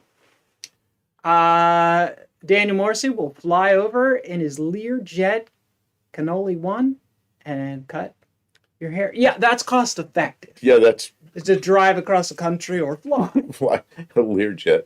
Yeah, we can go out to the airport. I'll bring my clippers, or you can bring your clippers in your Learjet. Wendy is working on the van. The dust shield is rubbing on the router in the back. Rotor. Dust shield and rotor. Where is this? Where is this? That Wendy? makes sense. Oh, why the is the dust shield rubbing? Is it rusted, Wendy? Oh, my. Probably got bent. Just...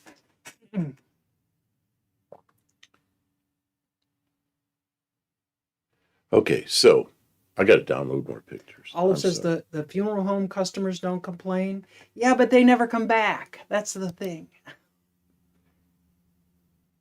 Barry Kuda says the nasal and ear hair grow prolifically. That's they grow stronger with age. You know, like the those first 50 locations. years of my life, I never trimmed the hairs of my nose.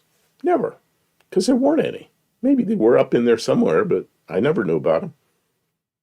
Now it's like once every 2 days, I got to snip them off because they're growing out of my nose. It's like, what? Okay, It's not part of your mustache. this is Tavo. I gotta bring up his pictures first. Did I download them? I don't know. Tavo says his dad was still using the Brill cream in the 90s. Okay, Yeah. Brillo. Tavo says nothing of Brillo interest here. pads? For shaving? Now that's manly. Brillo Well, yeah. Butchwax. And Slimo's got it right. Barbers were called barber surgeons. I didn't know they were called surgeons, but I knew they did bloodletting. And that's what that barber pole is about, is they, back in the days when they let blood out to try to get rid of the bad blood when you're sick, you go to the barber and they do that. The old medical science. Is this Wendy's? No, this is from Tavo. He says nothing of interest from 73, but this is what I'm driving at present.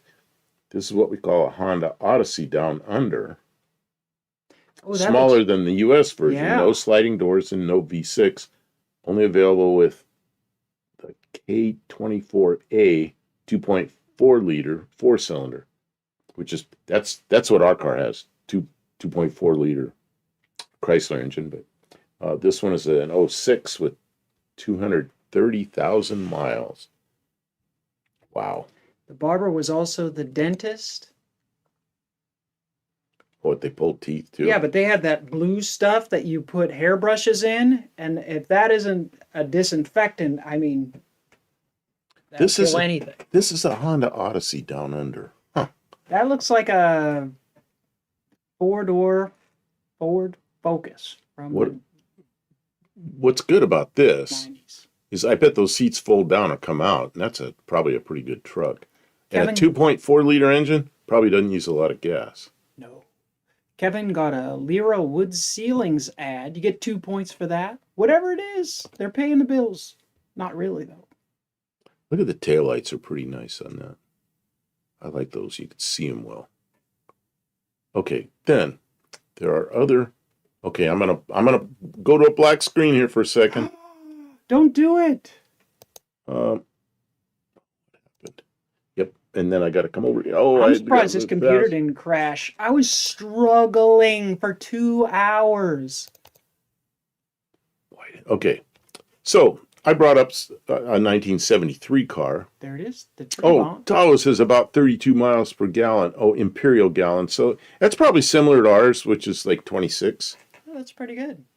Uh, You know, it's respectable. It What's gets you this? around. Luis is saying no, please no. What is that about? He doesn't like the Trabant. Well, I just brought it up. How did he respond that quickly? Oh. Okay, anyway.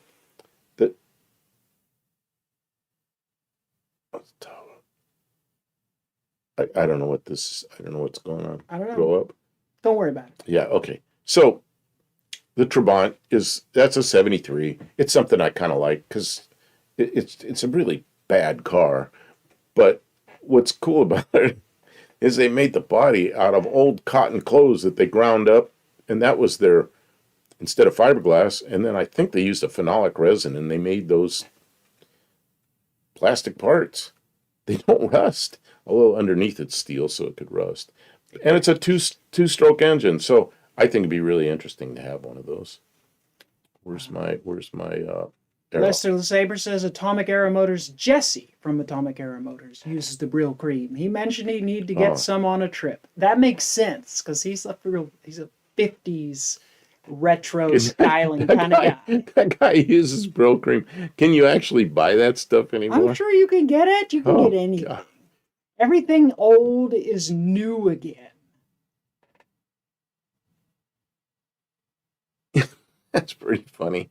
This was a car, I talked about this a good over an hour ago.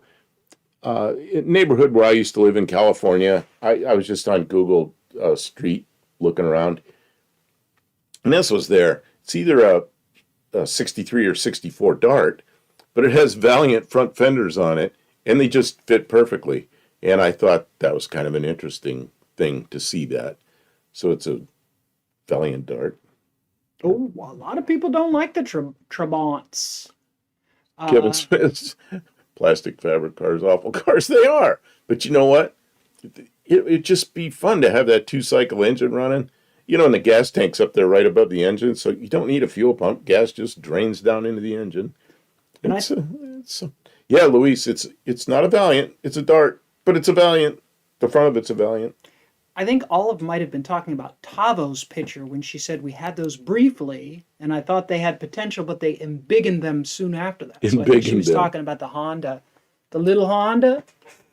This Little Hondas are good things to have around. this is a Fairmont from down under, which is completely different than our Fairmont. It's got like the scoops and stuff. I think this is a 78, which would be the same year as mine. Well, I guess I got one Fairmont out there and one Zephyr, same car though. But Really it's curious completely mix different. of styling. Completely different car. I kind of like this thing.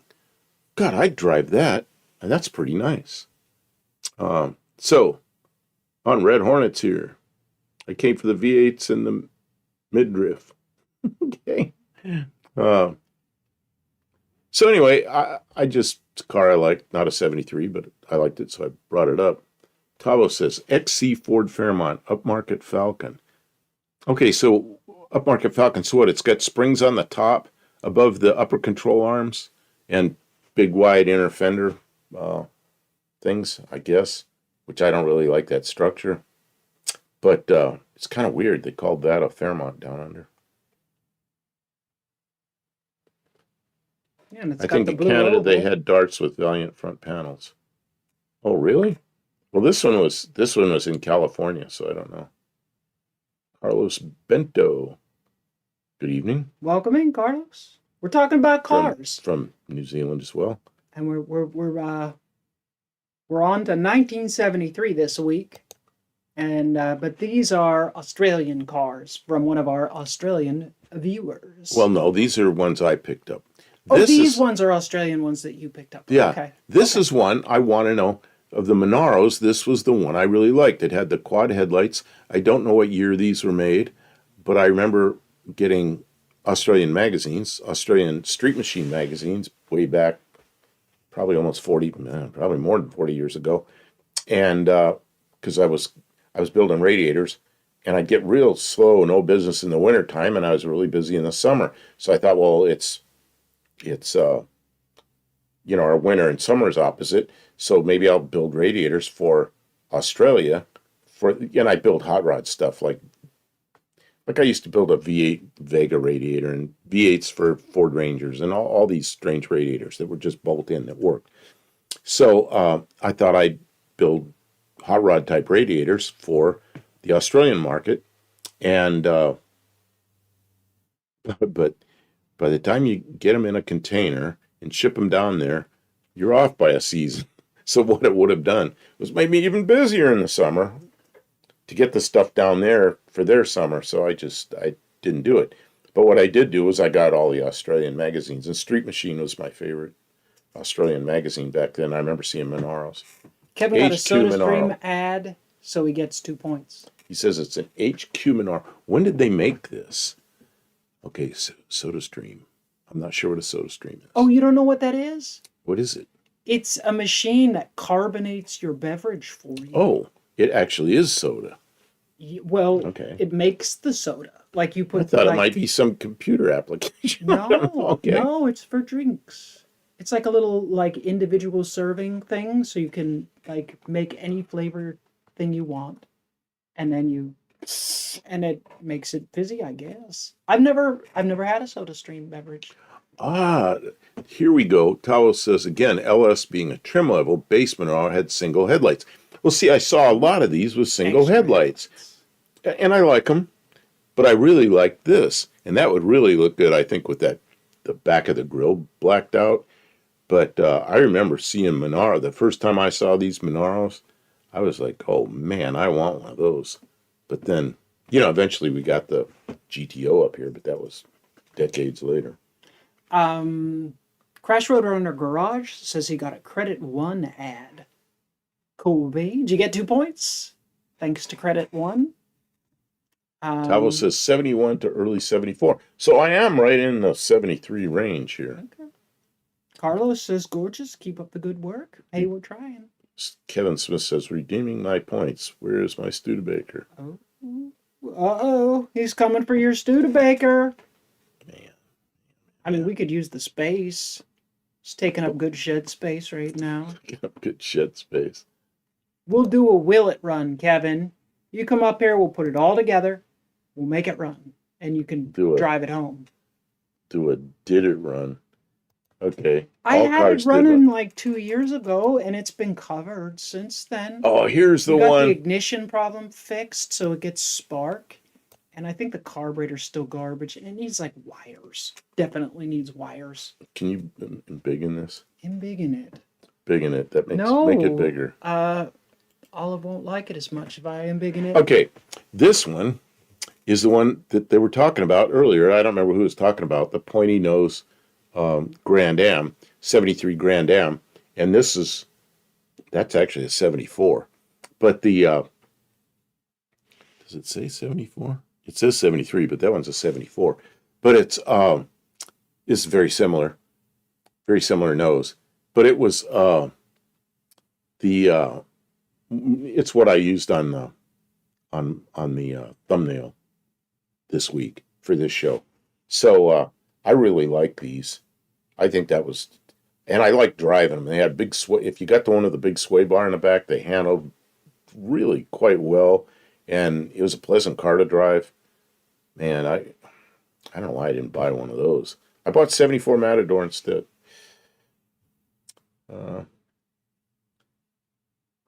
And I bought the 74 Matador mainly because of the way it looked.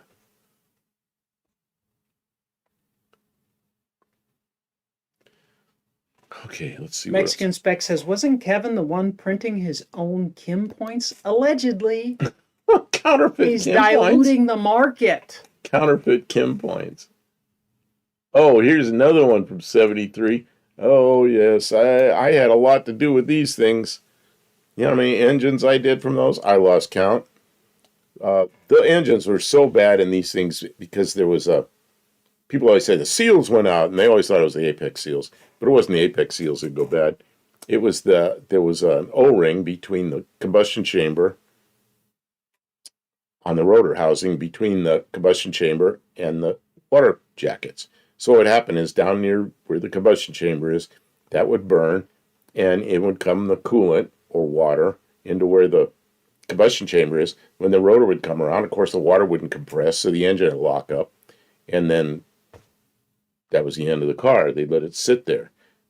And dealers wanted a lot of money for a new engine. Well, we were rebuilding. We were taking the engines out, taking them apart. And basically, most of them just needed a gasket set and just measure everything to make sure the rotor housings weren't compressed. And put them back together, and they run great. So we built a lot of these, and then there's an RX-3, which looks similar to this. And we did a lot of them.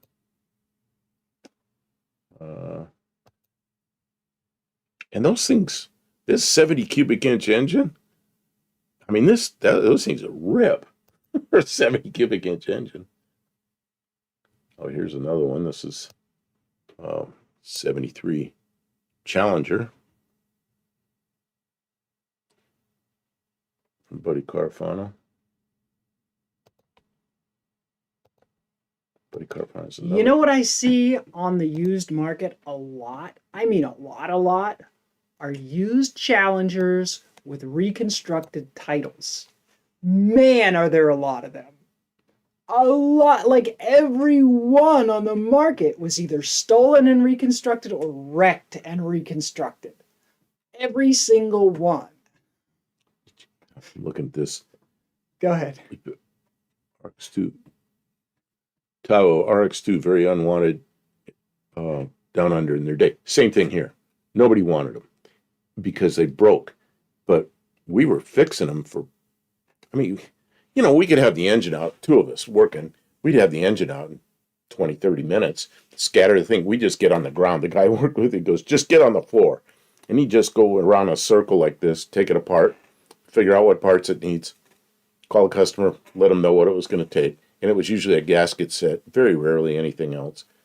And then just go back together with it, put it back in the next day. And God, I mean, we were doing those for a couple of $100. And, dealers wanted thousands, and the cars weren't even worth thousands, so they sit there.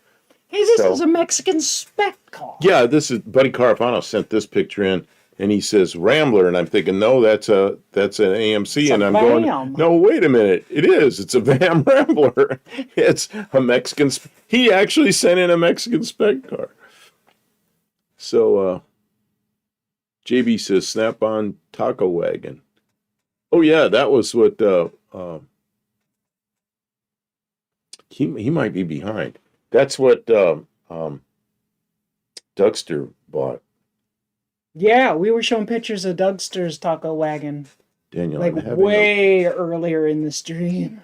Daniel Moore said, I'm having a root beer float, sugar-free root beer, and no sugar added Dreyer's ice cream. Man, we got to do that. Maybe I could have a root beer float like that.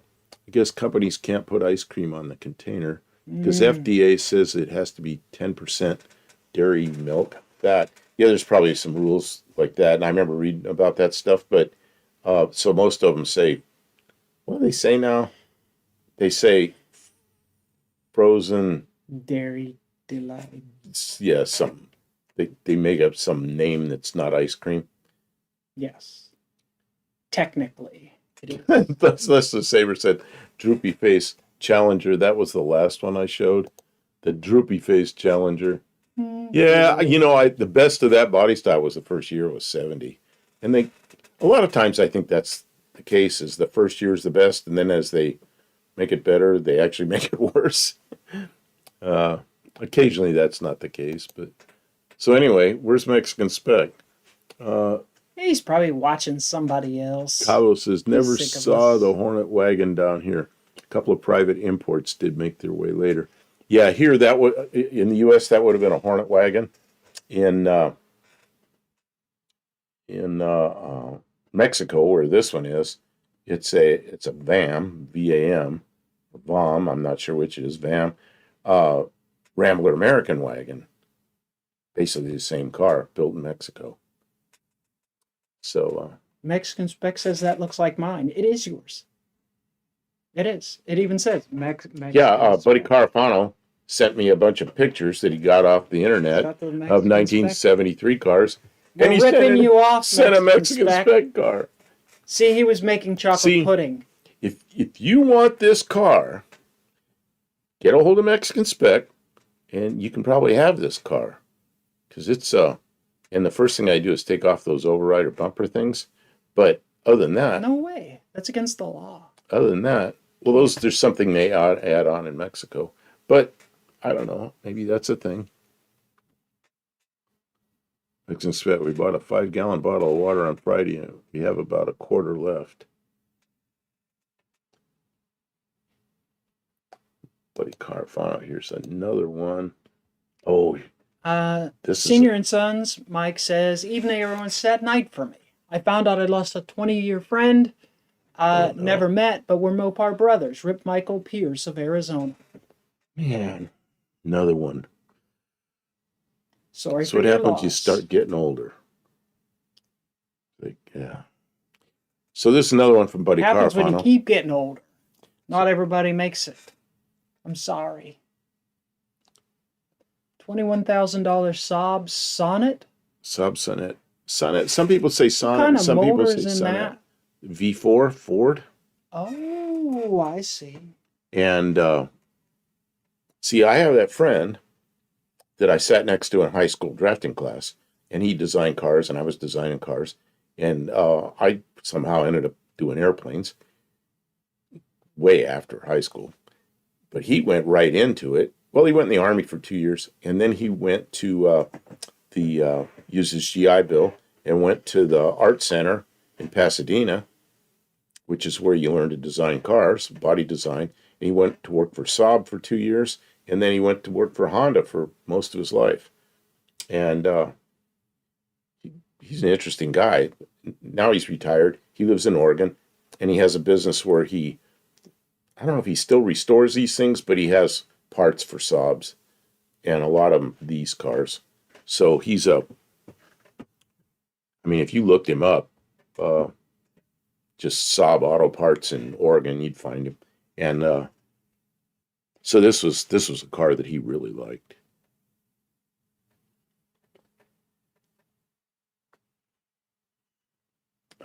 so Sonnet, perhaps, Kevin. I don't know. sonnet. Some people pronounce it sonnet, and I think it was my friend up there, Mark Ashcraft. Ashcraft. If you looked up Ashcraft and Saab parts, you'd probably find them. But it seems to me he pronounced it sonnet. But he worked in Switzerland for a while.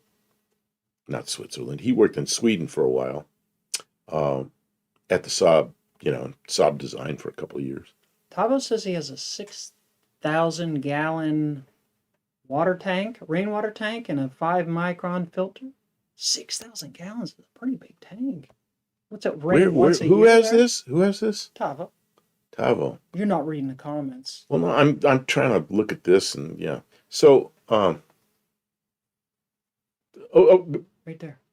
okay. Can you go back up? Because I just saw something else. Kevin says Chip Foose went to Art Center in California. I got a funny story about that. I called my friend Mark Ashcraft one day, and I said, I saw Chip Foose on TV, and he redid the front end on Cadillac, and he did it all with modeling clay like they do at the factory when they're designing cars. I said, but he did it on the front of a car, an existing car, and then they pulled fiberglass molds off the clay. I didn't know they could do that. And he goes, oh, yeah, Chip Foose. He goes, this is so funny. Mark Ashcraft says to me, oh, yeah, Chip Foose. He was one of my students. I'm thinking, Chip Foose was one of your students. He goes, Chip Foose was one of my students. But then he says, what's really funny, he goes, but he didn't get into car design. He got into hot rods. And I'm thinking, he is absolutely in car design. He just did it, one at a time. He's building cars. One at a time. And Mark Ashcraft looked at it like car design, get into car design. That's where you go to work for a manufacturer and you design cars that become production cars, So in his mind, he didn't get into car design. So anyway, and then the fact that Chip Foose was one of his students, I thought that was pretty funny. So anyway, my question for him that day was, how do you do that? What kind of clay do you use? Man, he set me straight. He told me what clay to use and everything. And I started instead of making parts out of Bondo and wood and stuff and pulling parts, I actually use modeling clay, which I've gotten away from that. God, we got to do that again. That'd be fun. So, yeah. Crazy stuff. Yeah. Chip Foose didn't get into auto design. Kevin Smith, my Oldsmobile wagon customer wants a replica of his Opel GT. Oh, I told him to wait a few years. Oh, God, an Opel GT. The first time I saw an Opel GT, I was about 14 years old. I was riding my bicycle, delivering newspapers, and I see this thing. It's a block away from off my route where I never rode my bike. It was down that way. I'd turn the corner and I'd stay on my paper route. So I see this thing and it's like, what is that? Man, I ride straight toward it and I go down there and I'm looking at it. It looks like a little baby Corvette. I'm looking at it and I see where it says Opel GT on it. Man, that is the coolest thing I ever saw. And then back up the street and got back on my paper route. But I'll never forget that day, that first Opel GT I saw. Kevin says Foose is going to build a Fusenberg. I can't wait. I don't know what that is. And he got a Speechify ad. So, Kevin, you get another 2 points. You're just racking them up tonight, Kevin. Stray Bullet says you can also use foam instead of clay. This is what I did a lot in the aircraft industry. Is I used Foam. there were two things I did. I used wood, and you know what Luan is? It's very thin. It's like quarter-inch thick. It's thin plywood. It's very thin plywood, and you just cut it every way you can, glue it together in whatever shape you want, and then Bondo over it. And as the Bondo starts to cure, when it starts to kick, you cut it very quickly with a cheese grater, and then you finish the part and you pull molds off of it. The other way I do it is use foam and cut the foam. I tried cutting the foam every which way, and I always have chunks coming off. It was always difficult, and I learned to take just one of these big stainless wire brushes. It's a big, long thing. And you just wipe at it with the stainless brush, and it just takes the foam off. You end up with like foam berries all over because it's static and it sticks to you. But you can carve it almost the shape you want, really close. Then I'd heat up wax and I'd wipe wax all over it and then finish the wax the color I wanted, or the shape I wanted. And then, because it's wax, you can just put fiberglass on it and pull it off. Now, you usually end up, because it's foam and wax, you usually end up destroying your pattern, which a lot of people call a plug. You end up destroying the plug or the pattern, and you pull it off, and then you have a mold. So those are the two things I use: is foam and then the other thing, if you want a part that you're just going to make once, just use the foam and fiberglass over the foam, and you have to use epoxy because regular fiberglass will melt the foam. And then just take the foam out of the inside of it. Tavo, thank you very much. Thank you, Tavo. So Woo! I don't have the Studebaker here to light up, but we put the drone up here. You were supposed to make here's the Just Mopar Joe sticker that Just Mopar Joe gave me. Oh, what's I'd that rather for? push a Mopar than drive a Ford. That's a Just Mopar Joe. Because Okay. Senior and Son says they went out and they dropped off a 440 with Just Mopar Joe. Just Mopar Joe is a lot of fun. We see him every year at the No Name Nationals. I watch his videos when they're working on stuff. They're fun people. His whole team. They're all super nice. And Wendy English and has he knows fixed a bunch about a bunch. Wendy English has fixed her chafing problem with a Congratulations, Wendy. She screwdriver and a said hammer. Screwdriver and a hammer, and then she did some rapid rotations and roundabout in the parking lot. The other way you can fix one of those, you should let it grind till it wears off. Self-clearance. But that's not a good way to do it. Look at Kim's head's popping up into the cutoff there. Oh,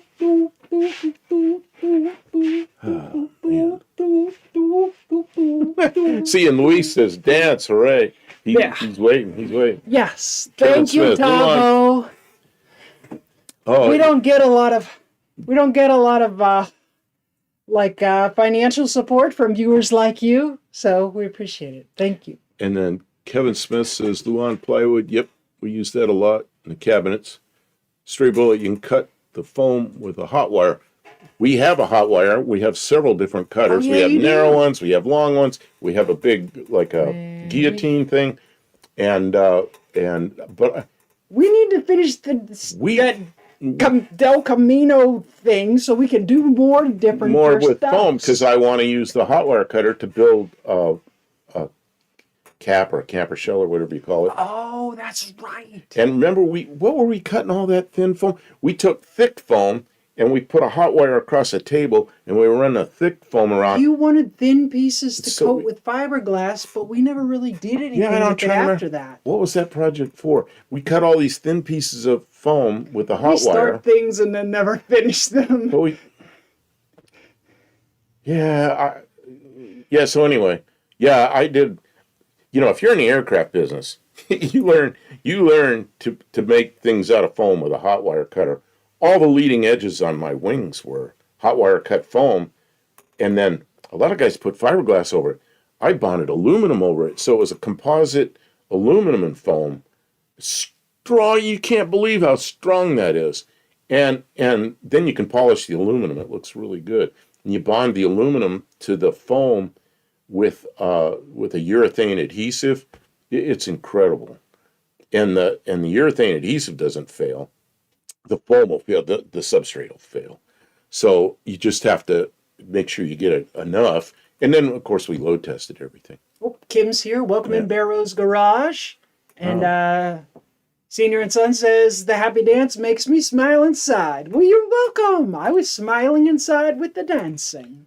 Kevin Smith says, Foos's color choices are not as exciting as Kentig. You know what? Those two guys, they're very much alike.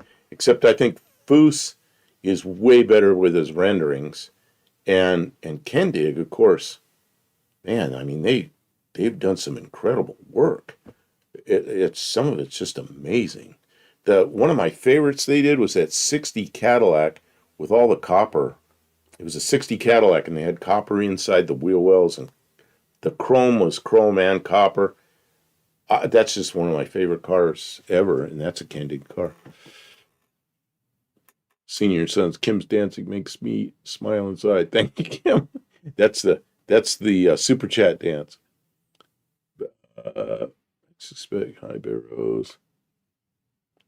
Luis says XD. I don't know what that XD is.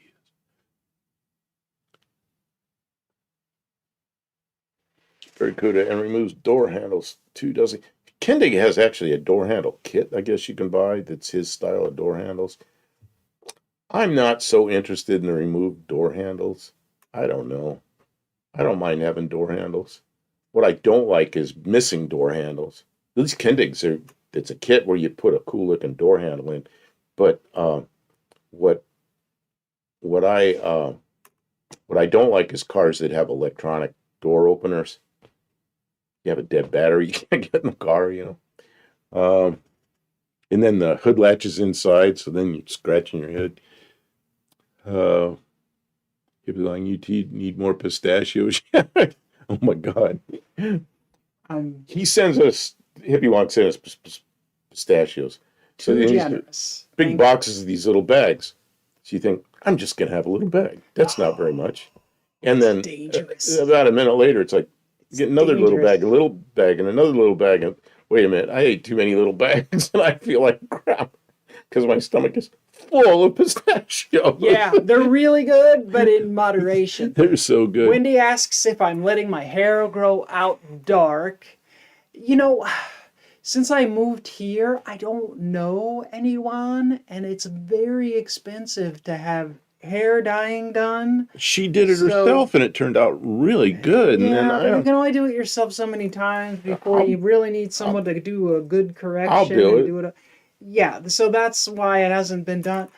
I don't know. Lazy and cheap, you know? I spend all my money on car parts. That's what it ends up being. But you have the stuff. I did when we were in Yuma. I bought stuff to bleach my hair, but then I lost my nerve. You're just in the hotel by yourself. If you do it wrong, you could burn your hair and it'll fall out or break off or turn orange instead of blonde. Then her hair will look like this. Yeah, I think it looks better on you than it'll look on me. I cut all mine off. I didn't bleach it off. But that's why I cut it a little bit short. I gave myself a trim because that was in anticipation of doing. I don't know. I have a friend who says she will do it, but she's been real busy lately. Sometimes she's too busy. So I don't know. Maybe. I'm sure the hotel had a beauty salon. It did not Mexican spec. There's no beauty. But I'm sure Yuma has tons of things like that. But I didn't have a car. And I would have had to make an appointment, and we weren't very organized about things like scheduling. That was probably the worst thing about being in Yuma is we were had a nice hotel room with a kitchen and everything, but Kim didn't have a car because I had the car, one car, and I had to have it to get to work, and then I come home, 10-hour days. I'm dead tired, 10-hour days plus a little drive. So I'm dead tired, and then, it's late. It's like, okay, so then sometimes we'd go to Walmart, or we went to the doctor because I got Lyme disease. Went to the doctor twice because I got Lyme disease, and then I had an antibiotic that disagreed with me, about killed me. Oh, it was really strange. That antibiotic was called, what was that stuff called? I don't know. I talked to my brother, who's a year younger than me, talked to him like a week ago, after we got back. And he's telling me about this antibiotic that about killed him. And then I said, the same thing happened to me in Yuma. And I told him what it is. He goes, that's the same thing I took. So, here we are, brothers. So our physiology is similar, I guess. We both took the same antibiotic at the same time, and both of us had severe problems. And both of us were told never to take it again. What was that stuff called? I don't know. I can go in there. It's on your medical record. It's on my. I got a piece of paper in there that tells me what it is. Kevin says bleach will fry your brain. Ask my ex. I don't think it does. Mexican Spec says hotels get things done quickly because you'll be leaving. Charge it to the room. Oh, yeah, of course. Yeah. Barrow says my favorite door handles are 60 through 66 Thunderbirds. They're actually molded into the trim. Well, I was thinking like 58 through 60 Thunderbirds. I think those are the ones I like. Now I can't remember. And what am I drinking tonight? The usual generic. Some kind of store brand. Oh, from Food Lion. Zero cola. Does that mean there's no cola?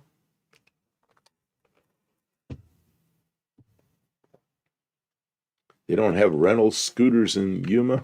They probably I don't do. know. Yeah, but it's 110 degrees outside. Maybe. I guess it would be okay. Carlos Bento, 72 subs on it. 3v4.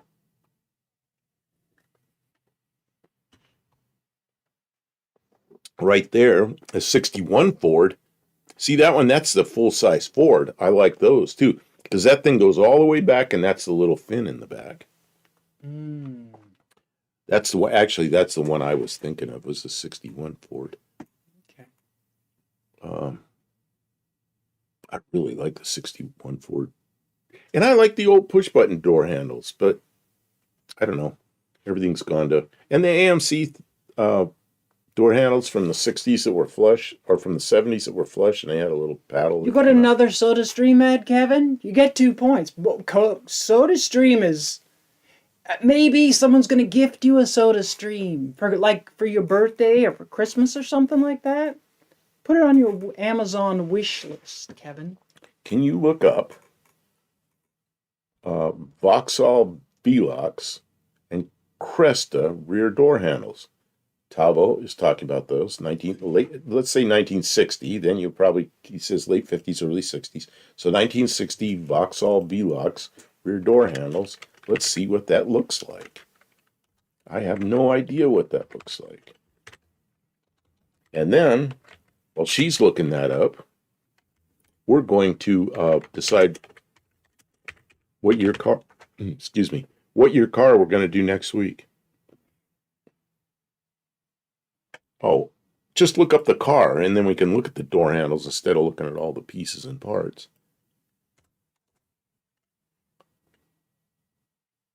Okay, so when we can see... Check out this. Look at the chrome on that thing. Oh, my God. Yikes. Oh, somebody must have done that. Yeah. Oh, there's an Edsel. That's not a Vauxhall V-Lux. T-Bucket. So, there it is, but you can't see the back. Well, that's why. Yeah. Oh, there it is. The blue one right to the left of that one. Yeah, it's more of a side view. No, above my head. That one. I think you could see it. Oh yeah, see how it's part of that fin back there. See that fin comes forward, handle. And then you wrap your hand around the fin and you push the button.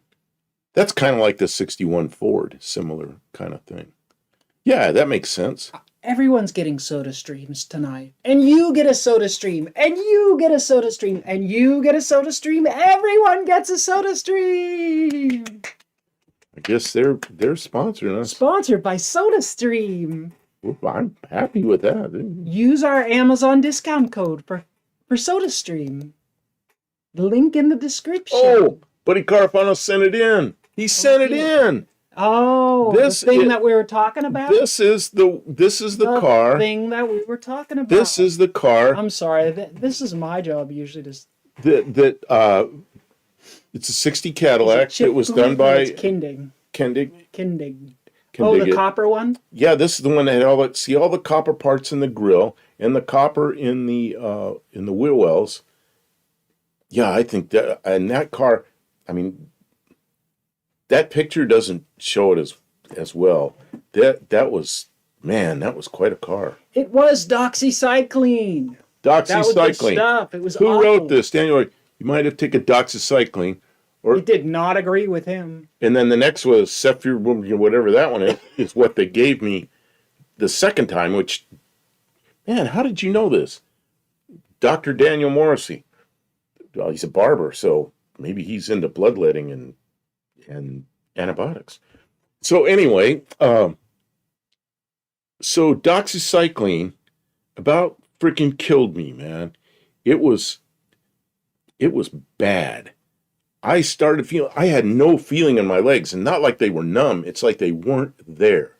And I was at work, and I was walking around, and I went to my boss, who was out in the sun. He was so sick, he was freaked out. I went out there and I said, if I die, you was going to drop dead. I go, I want to give you some information so you can get into my computer. And it's because I don't want to waste my work. That's how I'm thinking. And I gave him Kim's phone number because I said she's going to have to come get the car. But I don't think I'm going to make it through the day. I feel that bad. And heart. There were some crazy times out there. It was weird rough. heart beating and stuff. I didn't even think about going to the doctor. I was thinking about, man, save my work if I die and get hold of Kim. And then after work, I said to Kim, we got to go to the doctor. So we went to the doctor, and you felt better in a day and a half. The good told thing me, about the doctor, do not ever take this again. She gave me the other stuff, whatever. The only good thing about that stuff was that red rash, that circle rash, it went away in a day. But then she said, you got to stay on this for a month because she goes, you think that's gone? No, it was like 2 weeks, 10 days or something, 2 weeks. She said a month, and it was 20 days that I was on the second one. I was still on it when I got back here. So, the moral of the story is don't get a tick bite. Well, or if you get one, get it the hell off you right away. It's because we left it on. I left it on for over a day. By mistake. I made a mistake. Yeah, I didn't realize what it was. I felt something hard there, and I didn't know what it was. Thought I got a sore or something. And then the next day, it's like really bad. And I said, Kim, can you take a look at this? She goes, that's a tick. That's huge. And she got pliers and got it off. And then I forgot about it. Well, when I get out to Yuma, and I got Lyme disease. You know, it's like, whoops. They said, when was it? I don't know, 3 weeks ago, something. Well, that's what the incubation period is. Yeah, so anyway. Barrow suggests next week topic is economy cars. Where is this, Barrow? Classic economy cars. You show I like that. I like that too. That's something different. It's specific, but it's right. And there are some economy cars that I really like from a while ago, like 60, 50, 60, 70 years ago. Yeah, let's do that. Okay. Good idea, Barrows. Now, I hope you're here for it. Somebody else probably had good ideas too, but we saw that one. That is excellent. Okay, so Barrows book told us how rare the Hudson variant was. Well, and there was another car called the Hudson Jet, which was a miserable failure as far as sales goes, but Hudson put a lot of work into a small car, and then probably lost their ass on it. Kevin Smith says, antibiotics ruined my teeth, turned them black when I had the spinal infection. Wow. Ooh, I wonder what that was. I'm sorry, Kevin. Oh, and Buddy Carfon says, good luck at doctors tomorrow. Yeah, tomorrow's the day they're going to cut on my ear. Stray bullet like a Chrysler. A Chrysler's a really tiny car. Show him your ear one last time. Oh, yeah, that may be the last time you ever see it. We got to get some pictures of this. And, you know, the guy that was going to scan it, which is, what's his name? Chris over at, what's the name of his business? WAF Racing. Yeah. He was going to scan it for me, but his scanner broke. He had to send it in to get it fixed, and they told him it was going to be a month before he'd get it back. So, luck would have it, I didn't get my ear scanned. So, if it gets too botched up, he gets his scanner back. I'll have him scan this side. Make a mirror image. And we'll mirror it, and then yeah, we'll see what happens. Then I'll have two left ears. Okay, so Mexican Spec puts up something on Marketplace. What would that be? Hippie Long says that all cars make up the economy. I think we mean Yeah, like when they say economy cars, they mean not cars, luxury cars, not luxury cars. economizer Well, cars. What did he put up? Oh, this is what Mexican Spec put up. It's a Kevin asks the week after, could we do Soapbox Derby? I don't know. How do we do that? Soapbox Derby. I don't know if I want to do that. I don't know how we do that. Soapbox Derby. Who wants that? Kevin. That makes sense that Kevin Soapbox. would ask You know for what that. Soapbox Derby is?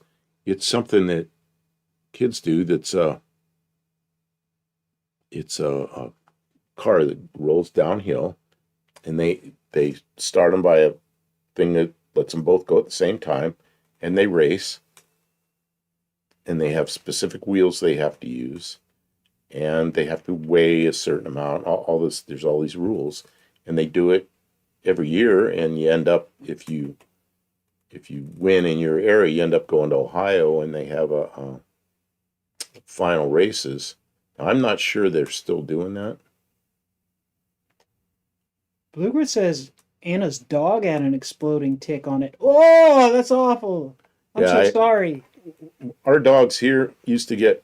I had a dog that my former wife would be out there pulling like 100 ticks off the dog. It's horrible. And yeah, Tennessee tries to kill you.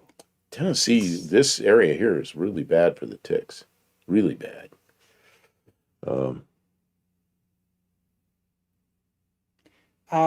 And Bluebird says he had a friend who got blackened teeth from antibiotics because it is a thing. Oh, man. Kevin Smith says Rifampin antibiotics is what I took to ruin my teeth.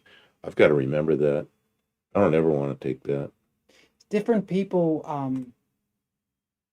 tetracycline. I've had tetracycline before.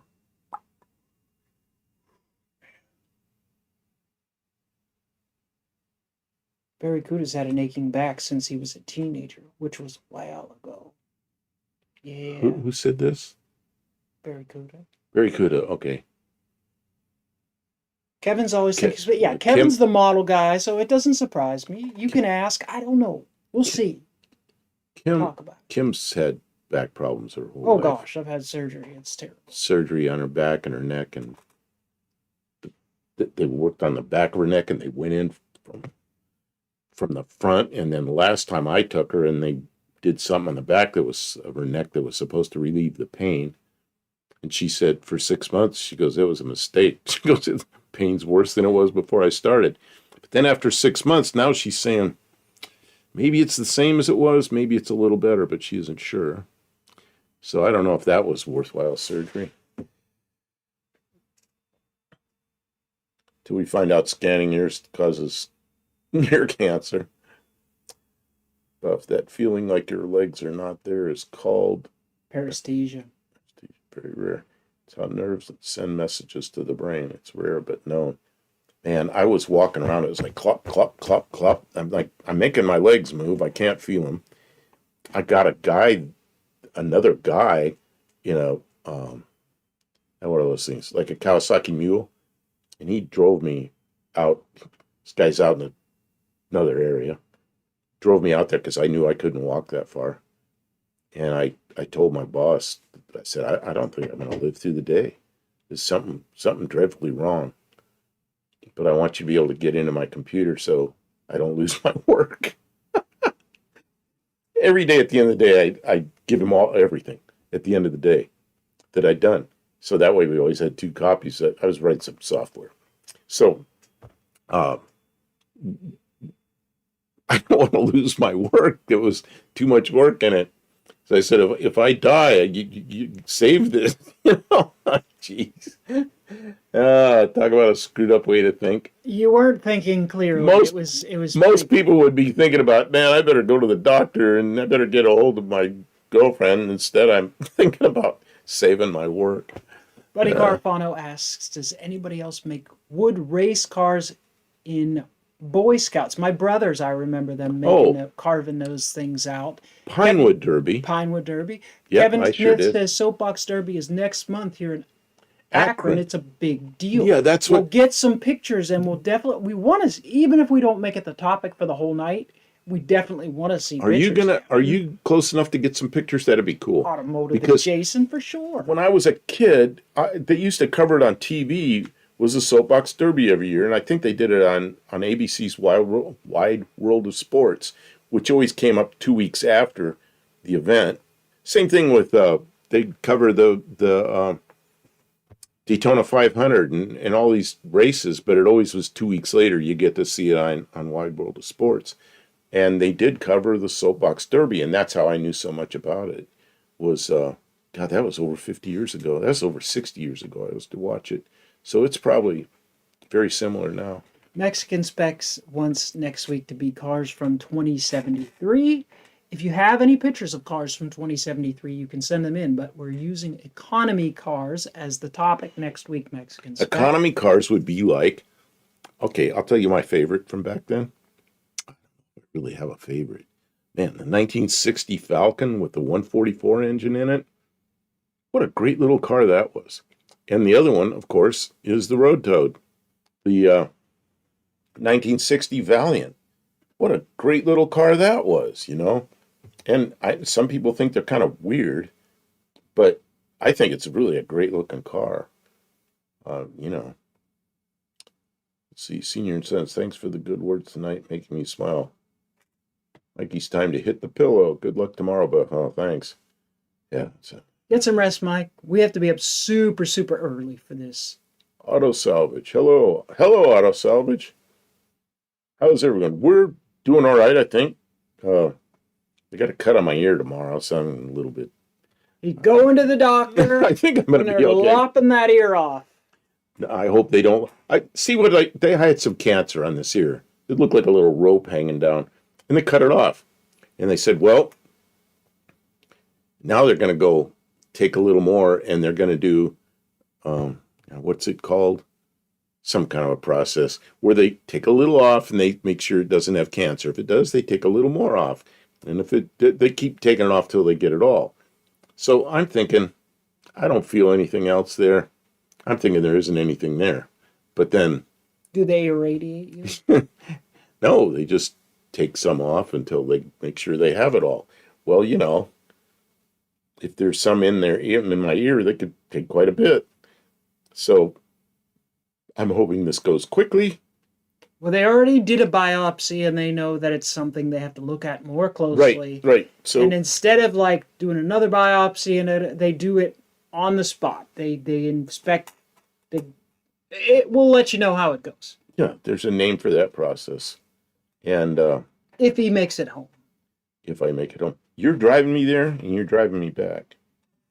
It'll be okay. It'll be okay. I already put the address in the GPS so we can get there. We'll have good. What's this? Hippie Long says Soapbox Derby got ruined because of the magnet scandal. What happened? Right. Somebody decided to cheat. Tavo says Valiant was the biggest of the big three down here. Did you get the Ford Falcon? Oh yeah, you got Falcons. I don't know if you got the original Falcon. Can you hold the fort down for a second? Why? I thought we were going to be done. You going to get something? I'm going to get something. Okay. But I got to scoot you back. And I got flip-flops on. Street dogs are not a thing here. Oh, when I was a kid, the dogs could just kind of roam, but they don't do that anywhere anymore. You have to have your dogs on a leash or in a fenced yard.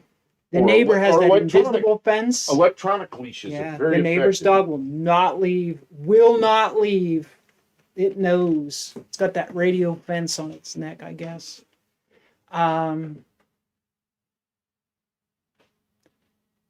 Whatever they can find. Some are skin and bones. Oh, the street dogs, yeah. Kevin Smith says the Derby's really close to the Goodyear hangar, the largest hangar in the world. That's cool. Get some pictures of that, too. And they have a new announcer this year. Well, that's cool. Hopefully that goes well. I'm sure they have big shoes to fill. Mexican Spec is taking care of the dog that he has now. He nursed him back to health. And Auto Salvage just got out of the hospital 12 days. Lung surgery. Then 2 days later, wrecked my car. Oh, man. Who is this? You've been through the ringer. Auto Salvage. Lung surgery. 2 days. Okay. What I'm having done is a thing called Mohs. M-O-H-S. You can look that up. See what it is. Micrographic surgery. And I kind of explained what it is. It's where they keep taking a little bit and they can check it right there on the spot to see if there's cancer. And if there is, they take a little more and they keep doing that till they get down to the bottom of it. And I guess it's a common surgery now. Mohs, M-O-H-S. This is the thing about it. So anyway, I couldn't remember what it's called. So, interesting. Todd Saw's here. Hey, Todd. Thanks for saying hi. We love you, too. We appreciate you coming in. Kevin says the magnet scandal was a dad cheating for his daughter. That's a little bit overzealous. I mean, it's a competition. It's a friendly competition. Why'd you cheat? This is Auto Salvage. I bought me another low miles Fox body Mustang and tore it up. Oh, man. Mexican Spec says Mohs was a huge car. Well, it's microsurgery. It's surgery now. It's micrographic surgery now. Like Mexican Spec says, look up the Mohs car. Okay. Battery-powered magnets in the front of the Derby car. The metal start gate gave them the advantage. I remember something about the metal start gate pulling the magnet. Oh, what is that? What is that? Oh, no. Oh, no. What year is that Mohs car? Tell me again. I don't know. Just look up MOHS car. I mean, maybe we'll... And then it says KLM, look it up, which I think he means Kim. Or maybe that's a capital I. Oh, there it is. Oh, my God. That thing's horrible. What is that? Mr. Mohs and his amazing motor cars. I remember this. I remember that tailgate. Yeah, it's not even a tailgate. It's a whole roof of the car. I forgot about this thing. I remember this from That's a new one. Who pulled this out of their... Mexican Spec. But it's I remember this car now. I would never remember the name, but I do remember the car. Look at that thing. That's horrible. Look at that thing. It's horrible. Yeah. Yeah. Let's just like open up the hatch and climb up the staircase. Yeah, I wouldn't. It's a sight. Yeah. I wouldn't want to see that thing coming down the street at me. Kevin says I got to go for sure this time.